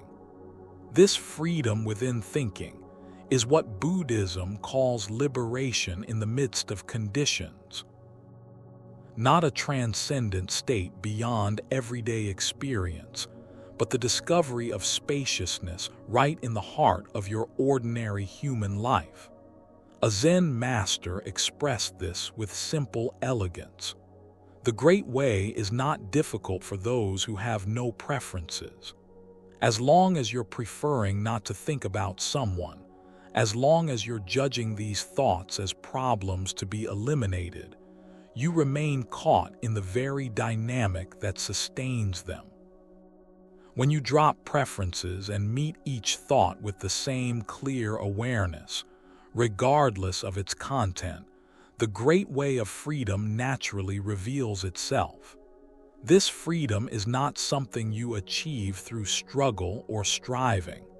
It's your natural state, always available beneath the surface of mental activity.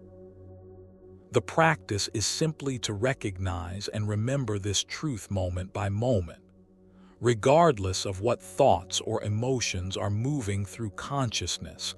A meditation teacher described it this way: freedom is not found in the absence of challenging thoughts and emotions, but in their presence met with awareness. The person who won't leave your thoughts is not preventing your freedom. They're providing an opportunity to discover what true freedom really is. Not the absence of particular experiences, but the presence of awareness that can hold all experiences without being defined by any of them. This discovery is not abstract philosophy, but direct experience. The lived recognition that you are not confined or defined by any thought, emotion, or memory, no matter how persistent or powerful it seems. This recognition doesn't make unwanted thoughts disappear, but it transforms their meaning and impact. What once felt like a prison of obsession becomes simply one more aspect of the ever-changing flow of consciousness. And as this perspective deepens through practice, the thoughts that once seemed so persistent and troubling gradually begin to loosen their grip naturally without any effort to eliminate them. Not because you forced them out of mind, but because you've stopped feeding them with the energy of identification and resistance. Like a fire that naturally dies down when no longer fueled. Thoughts about this person gradually become less compelling when no longer fed by your struggle against them. This natural fading is not the same as suppression or avoidance. It's the organic result of seeing clearly that these thoughts are simply movements in consciousness rather than defining realities. When you no longer treat them as problems to be solved or enemies to be vanquished, they gradually lose their power to disturb your peace. A teacher expressed it this way: don't try to force thoughts out of your mind. Instead, create conditions where they naturally fade in significance.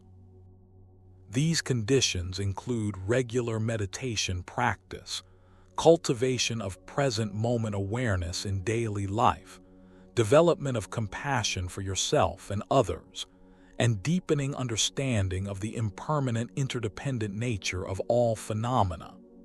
These practices don't target specific thoughts for elimination. They transform your relationship with all experience, creating an inner environment where obsessive thinking naturally subsides like a wave returning to the ocean.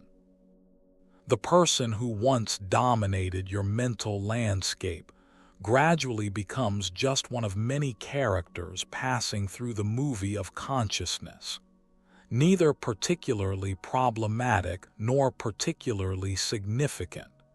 This doesn't mean you become indifferent to your human experience or to the relationship that these thoughts represent. It means you hold this experience within a larger context of understanding, one that includes both the personal dimension of feelings and memories and the transpersonal dimension of awareness itself. A meditation teacher expressed it beautifully. You can honor the significance of this person in your journey while simultaneously recognizing that your true nature is not dependent on any relationship or experience. This balanced perspective allows both genuine human feeling and spiritual freedom. This balance is the heart of Buddhist wisdom, not transcending human experience in favor of some disembodied spiritual state, but discovering freedom right in the midst of our ordinary lives with all their attachments, confusions, and complexities. The person who won't leave your thoughts is not an obstacle to this discovery, but an opportunity to realize what true freedom really is. This balance is the heart of Buddhist wisdom, not transcending human experience in favor of some disembodied spiritual state, but discovering freedom right in the midst of our ordinary lives with all their attachments, confusions, and complexities. The person who won't leave your thoughts is not an obstacle to this discovery, but an opportunity to realize what true freedom really is. When we learn to meet our persistent thoughts with clarity and compassion rather than resistance, something remarkable happens. The very thoughts that once tormented us become our greatest teachers, revealing aspects of ourselves that have been waiting for acknowledgement and integration. This doesn't mean we cling to these thoughts or indulge in them. It means we recognize their deeper purpose in our journey toward music, wholeness. Buddhist wisdom teaches us that nothing arises in our experience by accident. Every persistent thought, every emotional pattern, every challenging relationship carries a message for our awakening if we're willing to listen with an open heart. The person who won't leave your mind is there because something within you needs to learn, heal, or awaken through the mirror they provide. This teaching becomes especially powerful when we consider the Buddhist understanding of karma, not as punishment or reward, but as the natural unfolding of causes and conditions across time. From this perspective, significant relationships that leave deep imprints on our minds aren't random accidents, but meaningful connections with particular lessons embedded within them. A meditation teacher explained it this way: when someone affects you so deeply that they continue to occupy your thoughts long after their physical presence has gone, there's often a karmic dimension to the relationship, not in the sense of cosmic punishment, but in the sense that this connection is serving an important purpose in your spiritual evolution. The thoughts persist because the learning isn't complete. This learning isn't about figuring out intellectual answers about why things happened as they did. It's about allowing the relationship to catalyze inner growth that might not have happened any other way. Perhaps this person is teaching you about boundaries or vulnerability or forgiveness or self-worth. Perhaps they're revealing patterns of attachment that have shaped your life, unconsciously until now. Whatever the lesson, it continues to present itself through persistent thoughts until it's fully integrated. Integration doesn't mean the thoughts disappear completely. It means they no longer create suffering because you've received their deeper message. They become like a story you've read thoroughly rather than a mystery that keeps you awake at night. You can remember the story without being consumed by it. There's a beautiful teaching story about this. A woman had been haunted by thoughts of a former partner for years after their relationship ended. Despite meditation, therapy, and new relationships, his face would appear in her mind during quiet moments, bringing waves of regret and longing. Finally, during a meditation retreat, she had a profound insight.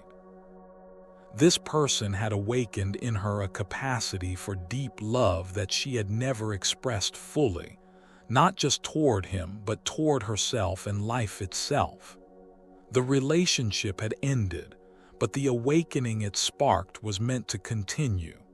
From that day, thoughts of him still arose, but they no longer brought pain. Instead, they reminded her to express the love that had been awakened within her. The thoughts became not a torment, but a gentle reminder of her capacity for openness. This transformation of meaning is available to all of us, regardless of the specific nature of the relationship or why the person occupies our thoughts. The key is shifting from "why won't these thoughts stop" to "what are these thoughts showing me that I need to see?" From this perspective, persistent thoughts become not problems to solve but invitations to deeper self-knowledge. And here's something remarkable about this approach. When we receive the invitation and learn the lesson, the thoughts often naturally begin to fade or transform, not because we force them out, but because they've completed their purpose.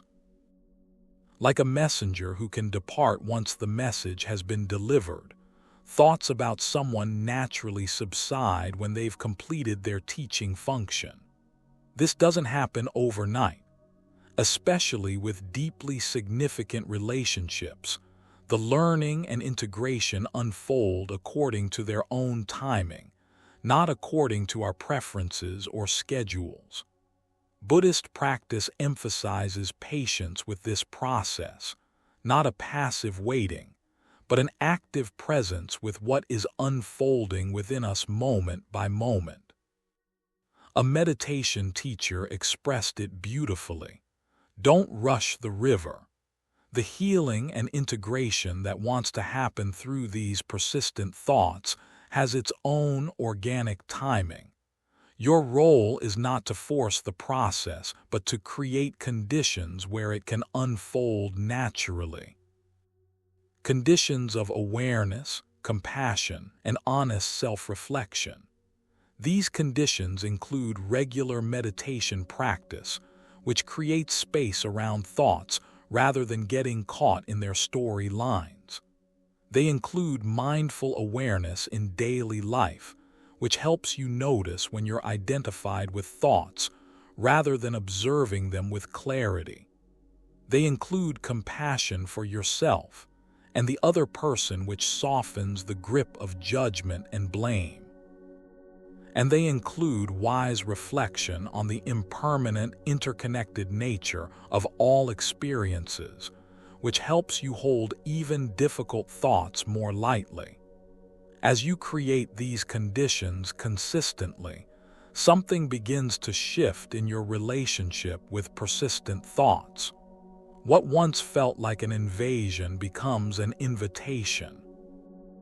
What once seemed like an obstacle becomes an opportunity. The very thoughts that tormented you become doorways to freedom when met with awareness rather than resistance. This freedom isn't dependent on the absence of particular thoughts. It's the recognition that you are not defined or limited by any thought, emotion, or memory. No matter how persistent or powerful it seems, your true nature is the boundless awareness in which all experiences arise and pass, not the temporary contents of consciousness. There's another profound dimension to why someone won't leave your thoughts, one that reaches beyond personal psychology into what Buddhism calls the interconnected nature of all beings. From this perspective, Our mental connections with others aren't just psychological phenomena, but expressions of a deeper reality where consciousness itself is fundamentally interconnected. The boundaries we perceive between my mind and your mind are more permeable than our conventional understanding suggests. A meditation teacher described it this way. When someone occupies your thoughts with unusual persistence, sometimes what you're experiencing is a form of consciousness connection that transcends ordinary understanding. Your thoughts of them might be mirroring their thoughts of you, or perhaps there's an energetic resonance between you that continues beyond physical proximity. These connections aren't mystical or supernatural. They're expressions of the fundamental interconnectedness that quantum physics and contemplative traditions both recognize at the heart of reality. This interconnected view doesn't mean you should interpret persistent thoughts as evidence of destiny or cosmic significance. Rather, it invites us to hold our experience in a larger context that includes dimensions of connection we don't fully understand. Perhaps the person in your thoughts is there partly because there's a resonance between your consciousness and theirs that serves some purpose in both your journeys.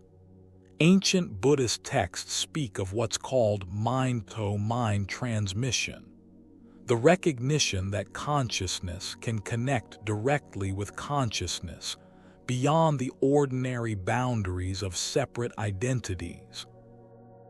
While modern interpretations vary, this tradition points toward an understanding that our mental lives aren't as private and separate as we typically assume. The boundaries between minds are more like permeable membranes than solid walls. This perspective doesn't diminish your responsibility for working skillfully with your own mind, but it does suggest that persistent thoughts about someone might sometimes be picking up on a genuine connection that exists at levels beyond ordinary awareness. Instead of treating these thoughts merely as problems within your individual psychology, you might consider them as signals from the interconnected field of consciousness that includes both you and the other person. A meditation teacher shared this insight. Sometimes when someone won't leave your thoughts, it's as if there's an invisible thread of connection that remains active. Not because you're failing to let go properly, but because at some level your consciousness and theirs remain in communication. This doesn't mean you should reach out to them if the relationship was unhealthy, but it might invite a different relationship with the persistent thoughts themselves. Perhaps seeing them as part of a larger conversation happening beyond ordinary awareness. This interconnected view is supported by certain practices in Tibetan Buddhism, where practitioners deliberately cultivate awareness of the connections between their own consciousness and that of others. These practices aren't about psychic phenomena or supernatural abilities. They're about recognizing the fundamental nature of consciousness itself as boundless and interconnected, rather than isolated and confined to individual brains. From this perspective, someone who won't leave your thoughts might sometimes be there, not just because of your own unresolved emotions or attachments, but because there's a genuine connection in consciousness that remains active.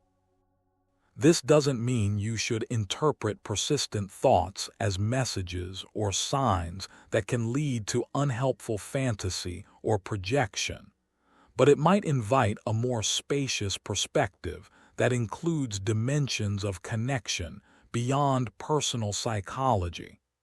A meditation teacher expressed it this way.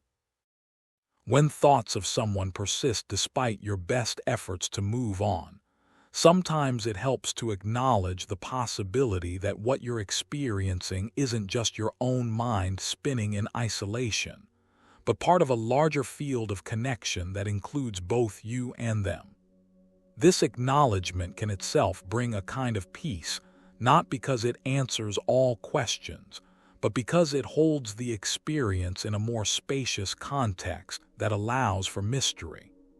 This mystery is part of the human experience. Our minds and hearts connect in ways that aren't fully explained by our conventional understanding.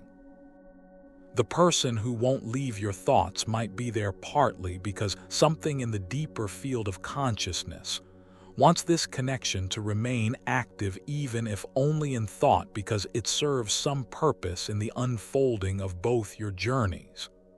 Again, this perspective doesn't absolve you of responsibility for working skillfully with your own mind. All the practices we've explored, mindfulness, compassion, clear seeing, and non-identification, remain essential. But it does invite a relationship with persistent thoughts that includes dimensions beyond personal psychology, beyond the narrative of "I need to get over this person," or "there must be something wrong with me because I can't stop thinking about them." Perhaps what's happening is exactly what needs to happen in the larger unfolding of consciousness itself. Perhaps these persistent thoughts are not evidence of failure or dysfunction, but expressions of connections that serve purposes our ordinary minds can't fully comprehend. This doesn't mean romanticizing painful fixations or excusing unhealthy attachments. It means holding our experience in a context spacious enough to include dimensions beyond our conventional understanding. A meditation teacher described it beautifully. When we sit in deep meditation and really examine the nature of our thoughts, we begin to recognize that they don't belong to us in the way we typically imagine. Thoughts arise in consciousness the way waves arise in the ocean. They're movements of a larger field, not possessions of a separate self. The person who won't leave your thoughts is there as a movement in this larger field of consciousness. And this movement serves purposes that may extend beyond your personal story. This larger field perspective helps explain why some connections persist with unusual strength despite time, distance, and even our sincere efforts to move on. It's not just personal psychology at work, but patterns in the interconnected field of consciousness itself. Patterns that might include both you and the other person in ways neither of you consciously recognize. In some Buddhist traditions, particularly Vajrayana Buddhism, practitioners work directly with these interconnections through visualization practices, where they imagine sending healing energy to others or receiving blessings from enlightened beings. These aren't treated as mere imagination, but as ways of working directly with the interconnected nature of consciousness. The boundaries between my mind and other minds are recognized as more fluid and permeable than our ordinary perception suggests. This doesn't mean you should imagine sending energy to the person who won't leave your thoughts or visualize receiving something from them. Such practices could easily reinforce unhealthy fixation rather than genuine connection. But it does suggest that the Buddhist understanding of mind includes dimensions of connection that go beyond our conventional boundaries of separate selves. A teacher explained it this way: in the ultimate view, there's no solid boundary where my mind ends and your mind begins. Consciousness itself is fundamentally interconnected. The conventional boundaries we perceive between separate minds are useful for ordinary functioning, but they don't represent the deepest truth about the nature of awareness. Someone who won't leave your thoughts might be revealing something about this deeper interconnectedness. This interconnected view doesn't replace the psychological understanding we've been exploring throughout this teaching.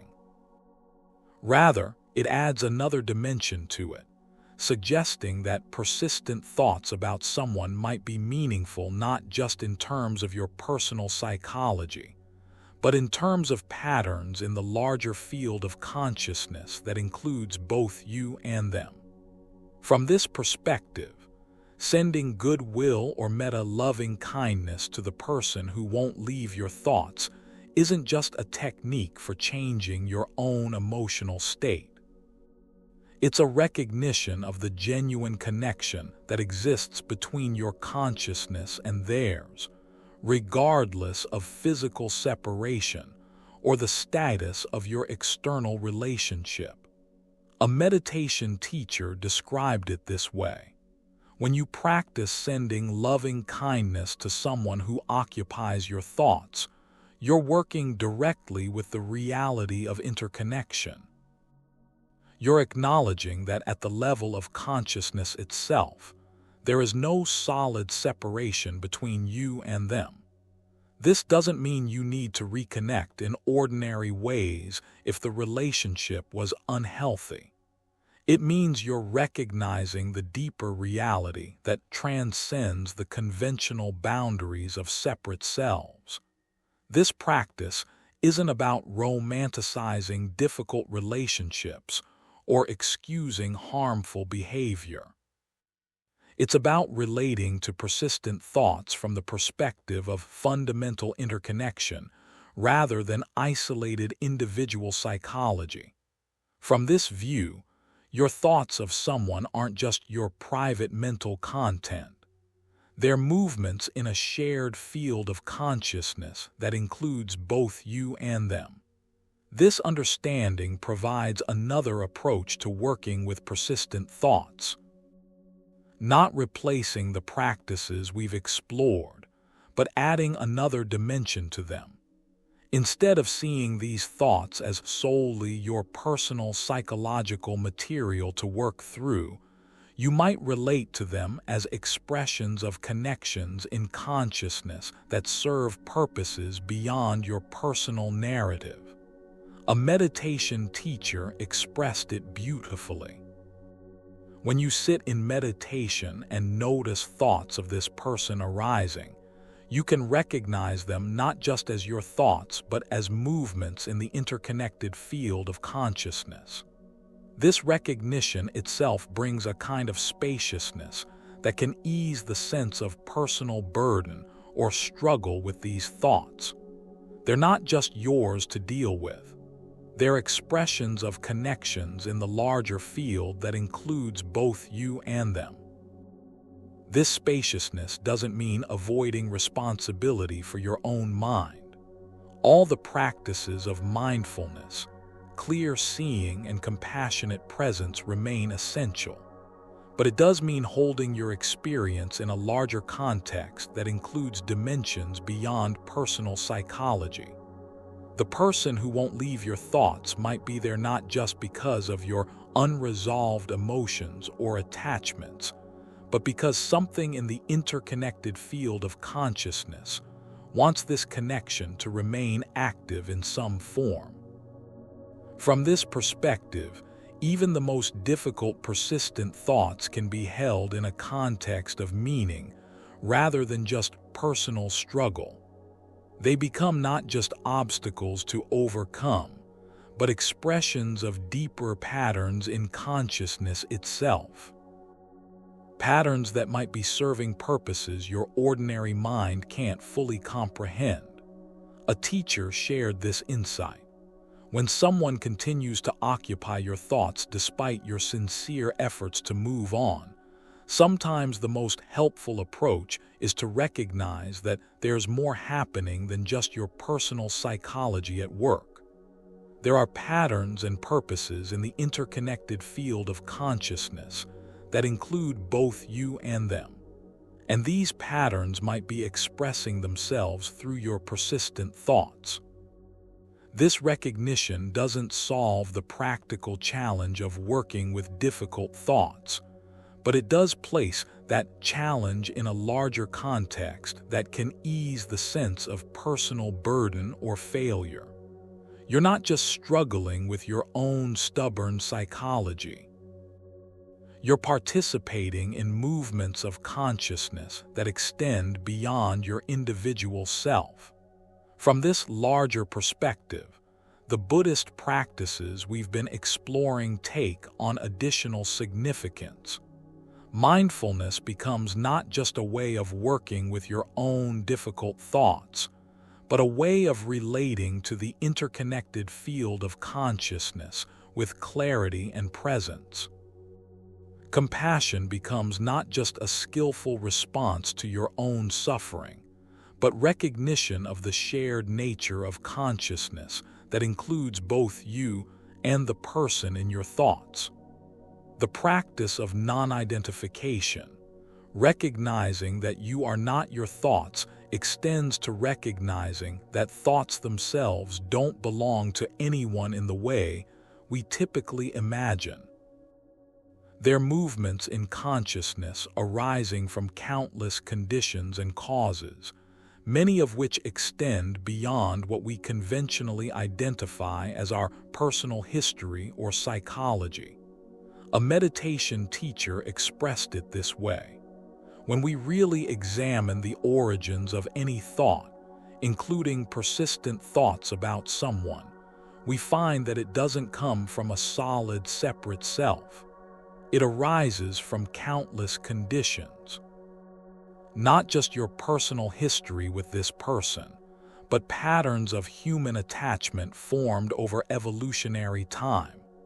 Cultural shapes of relationship embedded in language and story and movements in the interconnected field of consciousness that includes both you and them. Seeing this doesn't make the thought disappear, but it does transform your relationship with it. A meditation teacher expressed it this way: when you practice sending loving kindness to someone who occupies your thoughts, you're working directly with the reality of interconnection. You're acknowledging that at the level of consciousness itself, there is no solid separation between you and them.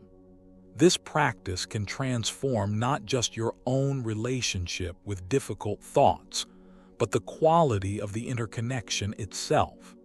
This transformation doesn't depend on the other person's awareness or participation.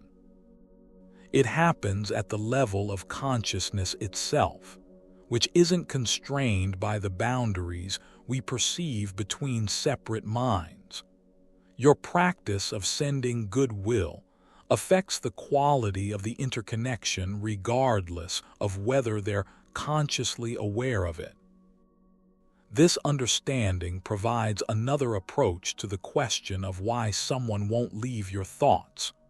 Perhaps they remain present in your awareness, partly because the interconnection between your consciousness and theirs is still active and serving some purpose in the larger field. This doesn't mean you're meant to be together in a romantic sense, or that you should reestablish contact if the relationship was unhealthy. It means there's meaning in the continued mental connection that transcends your personal narrative about the relationship. A teacher shared this insight. Sometimes the person who won't leave your thoughts is there because there's still something unfolding between your consciousness and theirs at levels beyond ordinary awareness. Not because you're failing to let go properly, but because at the level of consciousness itself, there's a conversation or exchange still happening. This understanding doesn't solve the practical challenge of working with difficult thoughts, but it does place that challenge in a context of meaning rather than just personal struggle. This context of meaning includes recognizing that persistent thoughts might sometimes be expressions of healing or integration happening in the interconnected field of consciousness that includes both you and the other person. Perhaps your persistent thoughts are part of a process that serves purposes beyond your personal healing or growth. Purposes that include patterns of learning or understanding unfolding in consciousness itself. From this perspective, the Buddhist practices we've been exploring become ways of participating consciously in this larger unfolding. Mindfulness becomes a way of bringing clear awareness to the interconnected nature of consciousness. Compassion becomes recognition of the shared field that includes both you and the person in your thoughts. Non-identification becomes understanding that thoughts themselves don't belong to anyone in the way we typically imagine. These practices don't replace the psychological work of understanding your own patterns of attachment, projection, or unresolved emotion, but they do place that work in a larger context that includes dimensions beyond personal psychology. The person who won't leave your thoughts might be there not just because of your unresolved issues, but because there's meaning in the continued connection at the level of consciousness itself. This understanding doesn't make persistent thoughts disappear, but it does transform their meaning and impact. They become not just personal problems to solve or overcome, but expressions of connections in the interconnected field of consciousness. Connections that might be serving purposes your ordinary mind can't fully comprehend. A meditation teacher expressed it beautifully. When someone won't leave your thoughts despite your sincere efforts to move on, sometimes the most helpful approach is to recognize that there's more happening than just your personal psychology at work.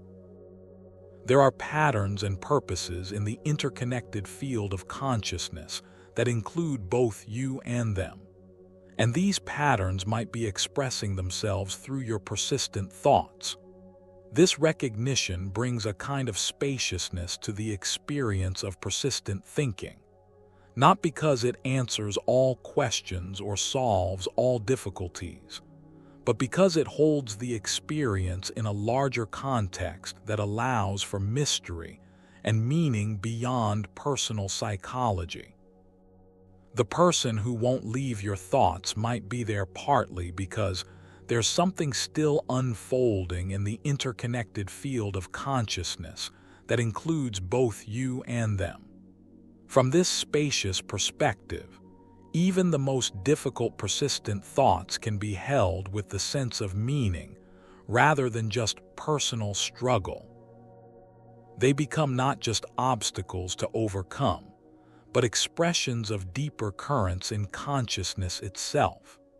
Currents that might be flowing in directions your ordinary mind can't fully comprehend, but that serve the unfolding of understanding or healing in ways that include both you and the person in your thoughts. This doesn't mean you should interpret persistent thoughts as messages or signs about your ordinary relationship with this person. Such interpretations often lead to unhelpful fantasy or projection rather than genuine understanding.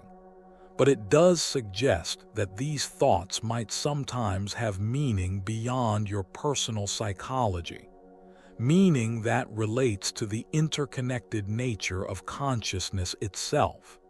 A teacher described it this way. In the Buddhist understanding, consciousness is fundamentally interconnected. The boundaries we perceive between my mind and your mind are useful for ordinary functioning, but they don't represent the deepest truth about the nature of awareness. Someone who won't leave your thoughts might be revealing something about this deeper interconnectedness, not in a romantic or mystical sense, but in the sense that consciousness itself moves in patterns that transcend our conventional boundaries of separate selves. This understanding provides another dimension to the Buddhist practices we've been exploring.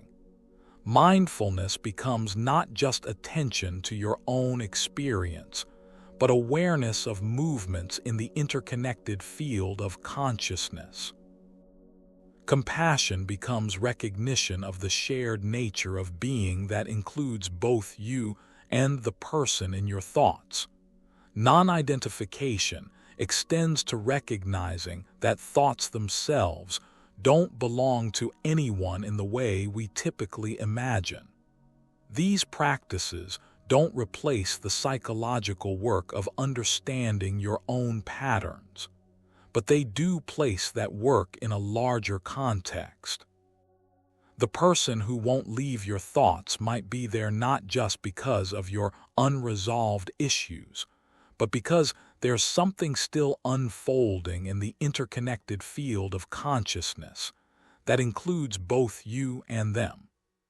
This unfolding doesn't necessarily require any action or change in your ordinary relationship with this person. It's happening at the level of consciousness itself, which isn't constrained by the boundaries of space, time, or separate identities in the way our conventional understanding suggests. Your practice of mindfulness, compassion, and clear seeing contributes to this unfolding regardless of whether you ever interact with them again in ordinary ways. A meditation teacher expressed it beautifully. When you work skillfully with persistent thoughts about someone through practices of mindfulness and compassion, you're not just changing your own psychology. You're participating in movements of healing or understanding in the interconnected field of consciousness that includes both you and them. This participation doesn't depend on their awareness or involvement. It happens at the level of consciousness itself, which transcends our conventional boundaries of separate selves. This understanding brings a kind of dignity and meaning to the challenge of persistent thoughts. They're not just personal problems to overcome or evidence of psychological dysfunction. They're expressions of connections in consciousness that might be serving purposes beyond your personal narrative. Purposes that relate to patterns of healing or understanding unfolding in ways that include both you and the person in your thoughts. From this perspective, someone who won't leave your thoughts might sometimes be there, not because you're failing to let go properly, but because there's still something unfolding between your consciousness and theirs at levels beyond ordinary awareness. Not in a romantic or mystical sense, but in the sense that consciousness itself moves in patterns that transcend our conventional understanding of separate minds. This understanding doesn't replace the practices we've explored. It adds another dimension to them. When you bring mindful awareness to persistent thoughts, you're not just working with your own psychology, but participating consciously in the interconnected field of consciousness. When you send compassion to the person who won't leave your thoughts, you're not just changing your own emotional state, but contributing to the quality of the interconnection itself. These practices become ways of relating wisely to the reality of interconnection, not just techniques for managing your own difficult thoughts.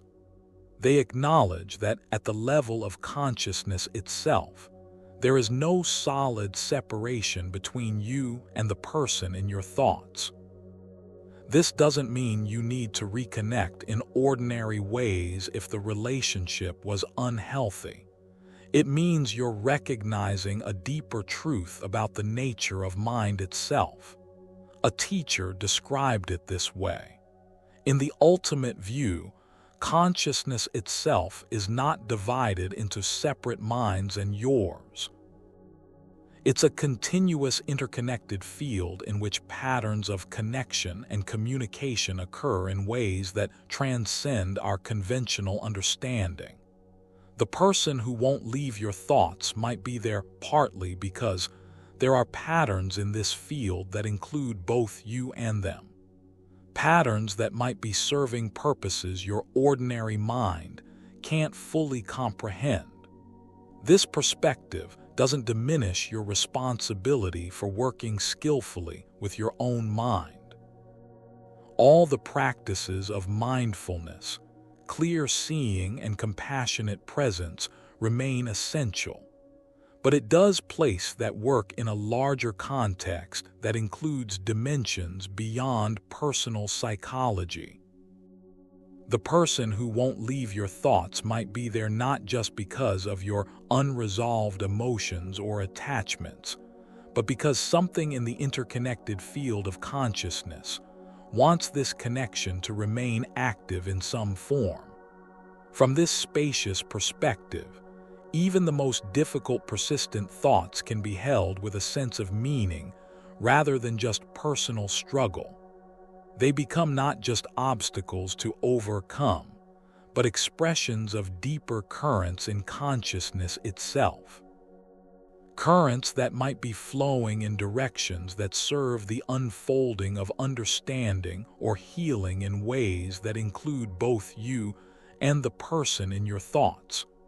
A Zen master expressed this with elegant simplicity. The mind is like the sky and thoughts are like clouds. No matter how dark or stormy the clouds, they don't stain the sky. When they pass, and they always pass, the sky remains as vast and clear as ever. In the same way, thoughts about someone may move through your awareness, sometimes heavy and dark, other times light and wispy, but they don't define or diminish the awareness itself. Recognizing yourself as this sky-like awareness rather than as the passing weather of thoughts is the heart of Buddhist practice. It's not a conceptual understanding, but a direct experience that becomes increasingly accessible through consistent practice. Each time you notice yourself caught in thoughts and return to awareness, you're remembering your true nature beyond all mental constructions. This remembering doesn't happen once and for all. It's a continuous process of forgetting and remembering, getting lost in thoughts and waking up from their spell, identifying with mental stories and recognizing the awareness that holds all stories. This is the practice not achieving some perfect state of thought-free consciousness, but cultivating the capacity to return to awareness again and again, regardless of what thoughts are present. A meditation teacher described it this way. The path is not about reaching a destination where certain thoughts never arise. It's about developing the capacity to meet whatever arises with clear, compassionate awareness. This capacity is always available even in the midst of the most persistent thinking. It's not something you have to create or achieve. It's your natural state beneath the surface of mental activity. This natural state is what Buddhism points to as our birthright. Not something to be achieved through struggle or striving, but something to be recognized and remembered in the midst of our ordinary human lives with all their attachments, confusions, and complexities. The person who won't leave your thoughts is not preventing you from claiming this birthright. They're providing an opportunity to discover it more fully. There's a powerful practice in Tibetan Buddhism called Tonglen that works directly with this understanding. Instead of trying to get rid of the pain of obsessive thinking, you intentionally breathe it in. Not just your own pain, but the pain of everyone who has ever suffered from similar thoughts. And as you breathe out, you imagine sending relief and space to all beings caught in obsessive thinking. This practice transforms isolation into connection. The pain of persistent thoughts about someone is not just your private burden. It's part of the universal human experience of attachment and loss. By connecting your personal suffering to this wider dimension, the thoughts lose some of their personal sting and become a gateway to compassion. This compassion extends not only to others but to yourself as well.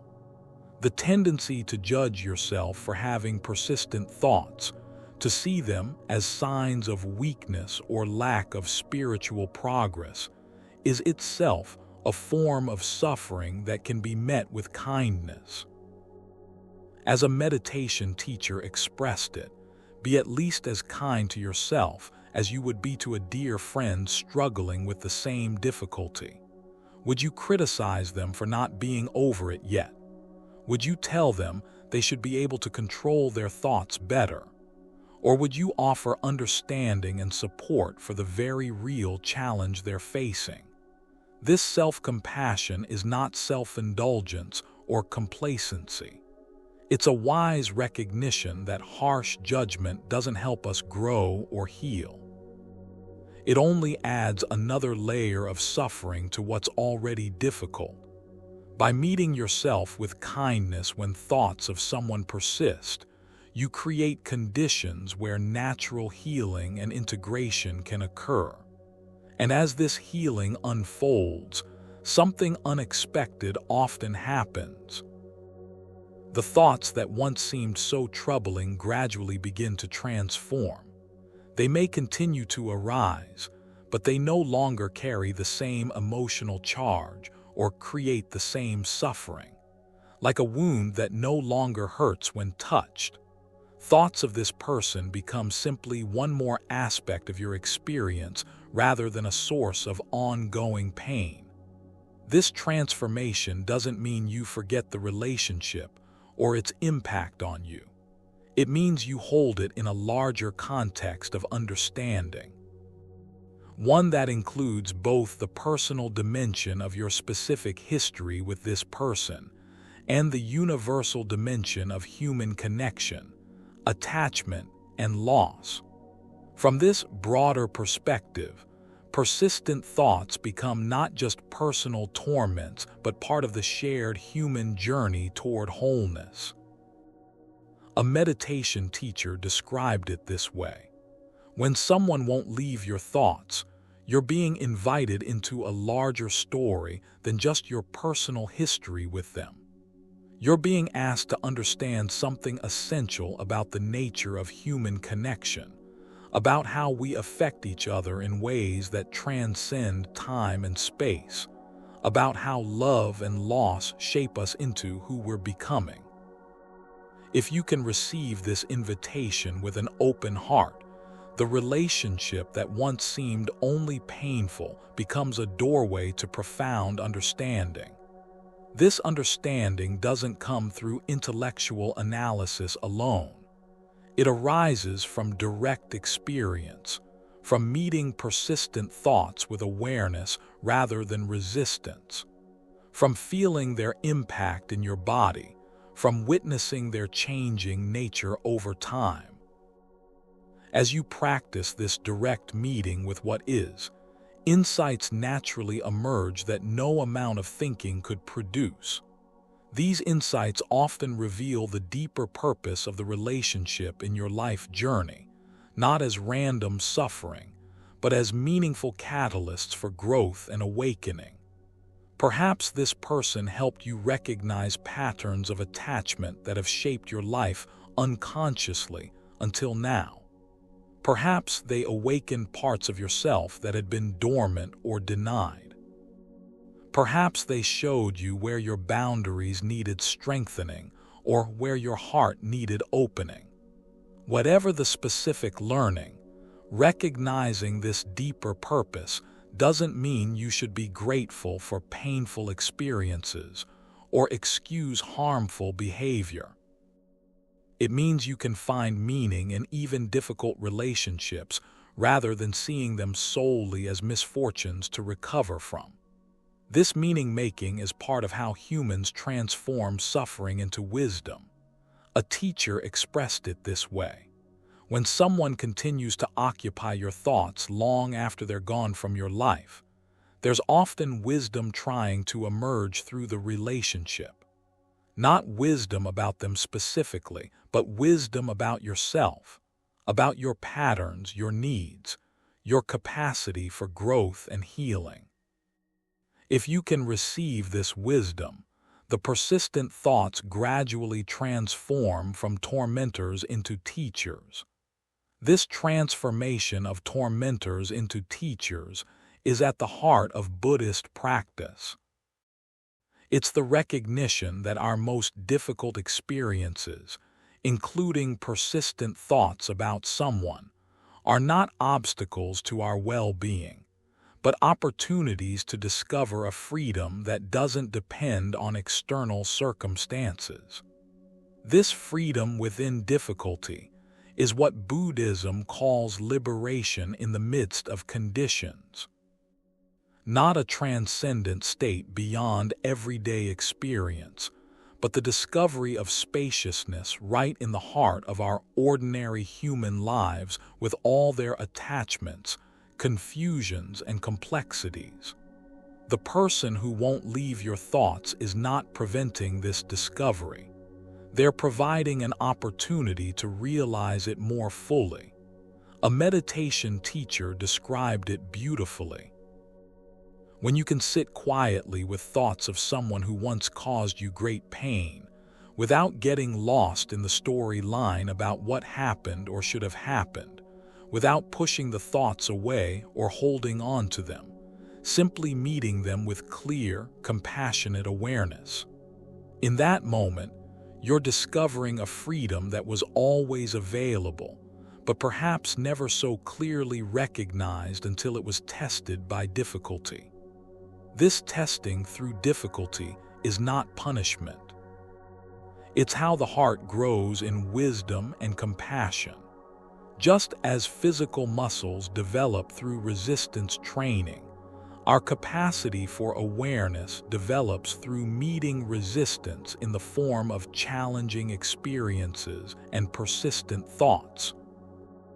The person who won't leave your mind is providing a form of spiritual resistance training, strengthening your capacity to remain present and compassionate even when it's difficult. And as this capacity strengthens through practice, something begins to shift in your relationship with persistent thoughts. What once felt overwhelming becomes manageable. What once seemed like a prison of obsession becomes simply one aspect of the ever-changing flow of consciousness. The person who once dominated your mental landscape becomes just one of many experiences moving through the vast field of awareness. This shift doesn't happen through force of will or clever psychological strategies. It happens through consistent practice of the fundamental Buddhist teachings we've explored. Impermanence, emptiness, compassion, mindfulness, and the middle way between indulgence and suppression. Each time you apply these teachings to persistent thoughts about someone, you're not just working with those specific thoughts. You're transforming your relationship with all experience. And this transformation is the heart of the path. Not the elimination of particular thoughts or emotions, but the capacity to meet all experiences with clear, compassionate awareness. This capacity is your birthright, always available beneath the surface of mental activity. The practice is simply to recognize and remember this truth moment by moment regardless of what thoughts are moving through consciousness. A meditation teacher expressed it this way: The goal is not to never think about this person again. The goal is to be free even when thoughts arise. To know yourself as the boundless awareness in which thoughts appear, rather than as a separate self defined and controlled by thinking. This freedom within thinking is what Buddhism points to as our natural state, available in every moment if we know how to recognize it. Recognizing this natural state becomes increasingly accessible through practice, like developing any skill. At first, you may find yourself lost in thoughts about the person for long periods before remembering to return to awareness. That's normal and nothing to judge yourself for. Each moment of remembering is a success, regardless of how long you were caught before that moment. Music, as the practice deepens, you'll likely notice that you catch yourself more quickly when lost in thoughts, and that the quality of your response becomes more compassionate and less judgmental. You may also notice that thoughts about the person begin to arise less frequently or with less emotional charge. But these changes are side effects of the practice, not its primary goal. The primary goal is the recognition of your true nature as awareness itself. The vast open space in which all experiences arise and pass like clouds in the sky. This recognition doesn't make unwanted thoughts disappear, but it transforms their meaning and impact. What once felt like defining realities becomes simply appearances in consciousness, no more solid or significant than any other passing phenomenon. And as this perspective deepens through practice, the thoughts that once seemed so persistent and troubling often begin to loosen their grip naturally, without any effort to eliminate them. Not because you forced them out of mind, but because you've stopped feeding them with the energy of identification and resistance. Like a fire that naturally dies down when no longer fueled, thoughts about this person gradually become less compelling when no longer fed by your struggle against them. This natural fading is not the same as suppression or avoidance. It's the organic result of seeing clearly that these thoughts are simply movements in consciousness, rather than defining realities. When you no longer treat them as problems to be solved or enemies to be vanquished, they gradually lose their power to disturb your peace. A Zen master captured this with elegant simplicity.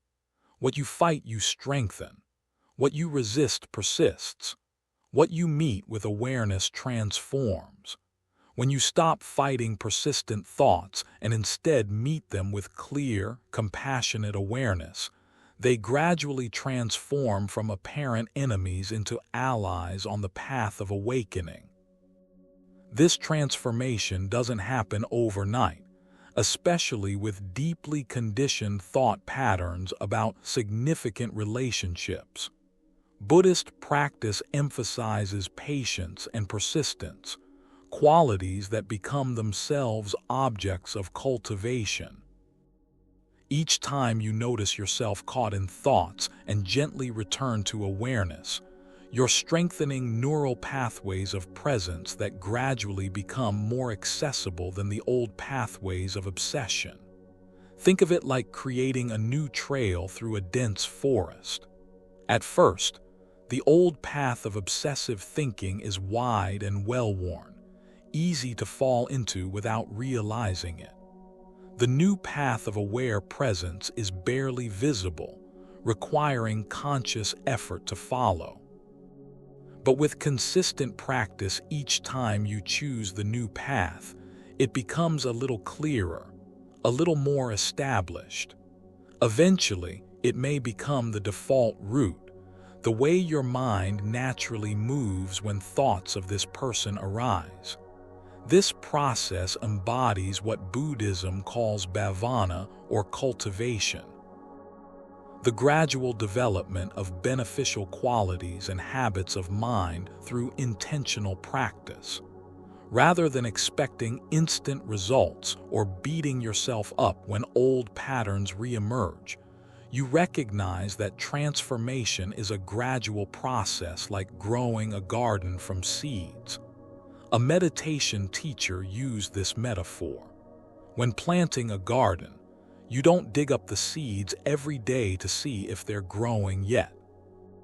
You create the right conditions, good soil, adequate water and sunlight, protection from extreme conditions, and then trust the natural process of growth. Working with persistent thoughts is similar. You create conditions of awareness, compassion, and wise understanding, and then trust the natural healing process to unfold in its own time. This trust in the natural healing process is itself a form of practice. Rather than trying to force unwanted thoughts out of mind through sheer willpower, you create conditions where healing and integration can occur organically.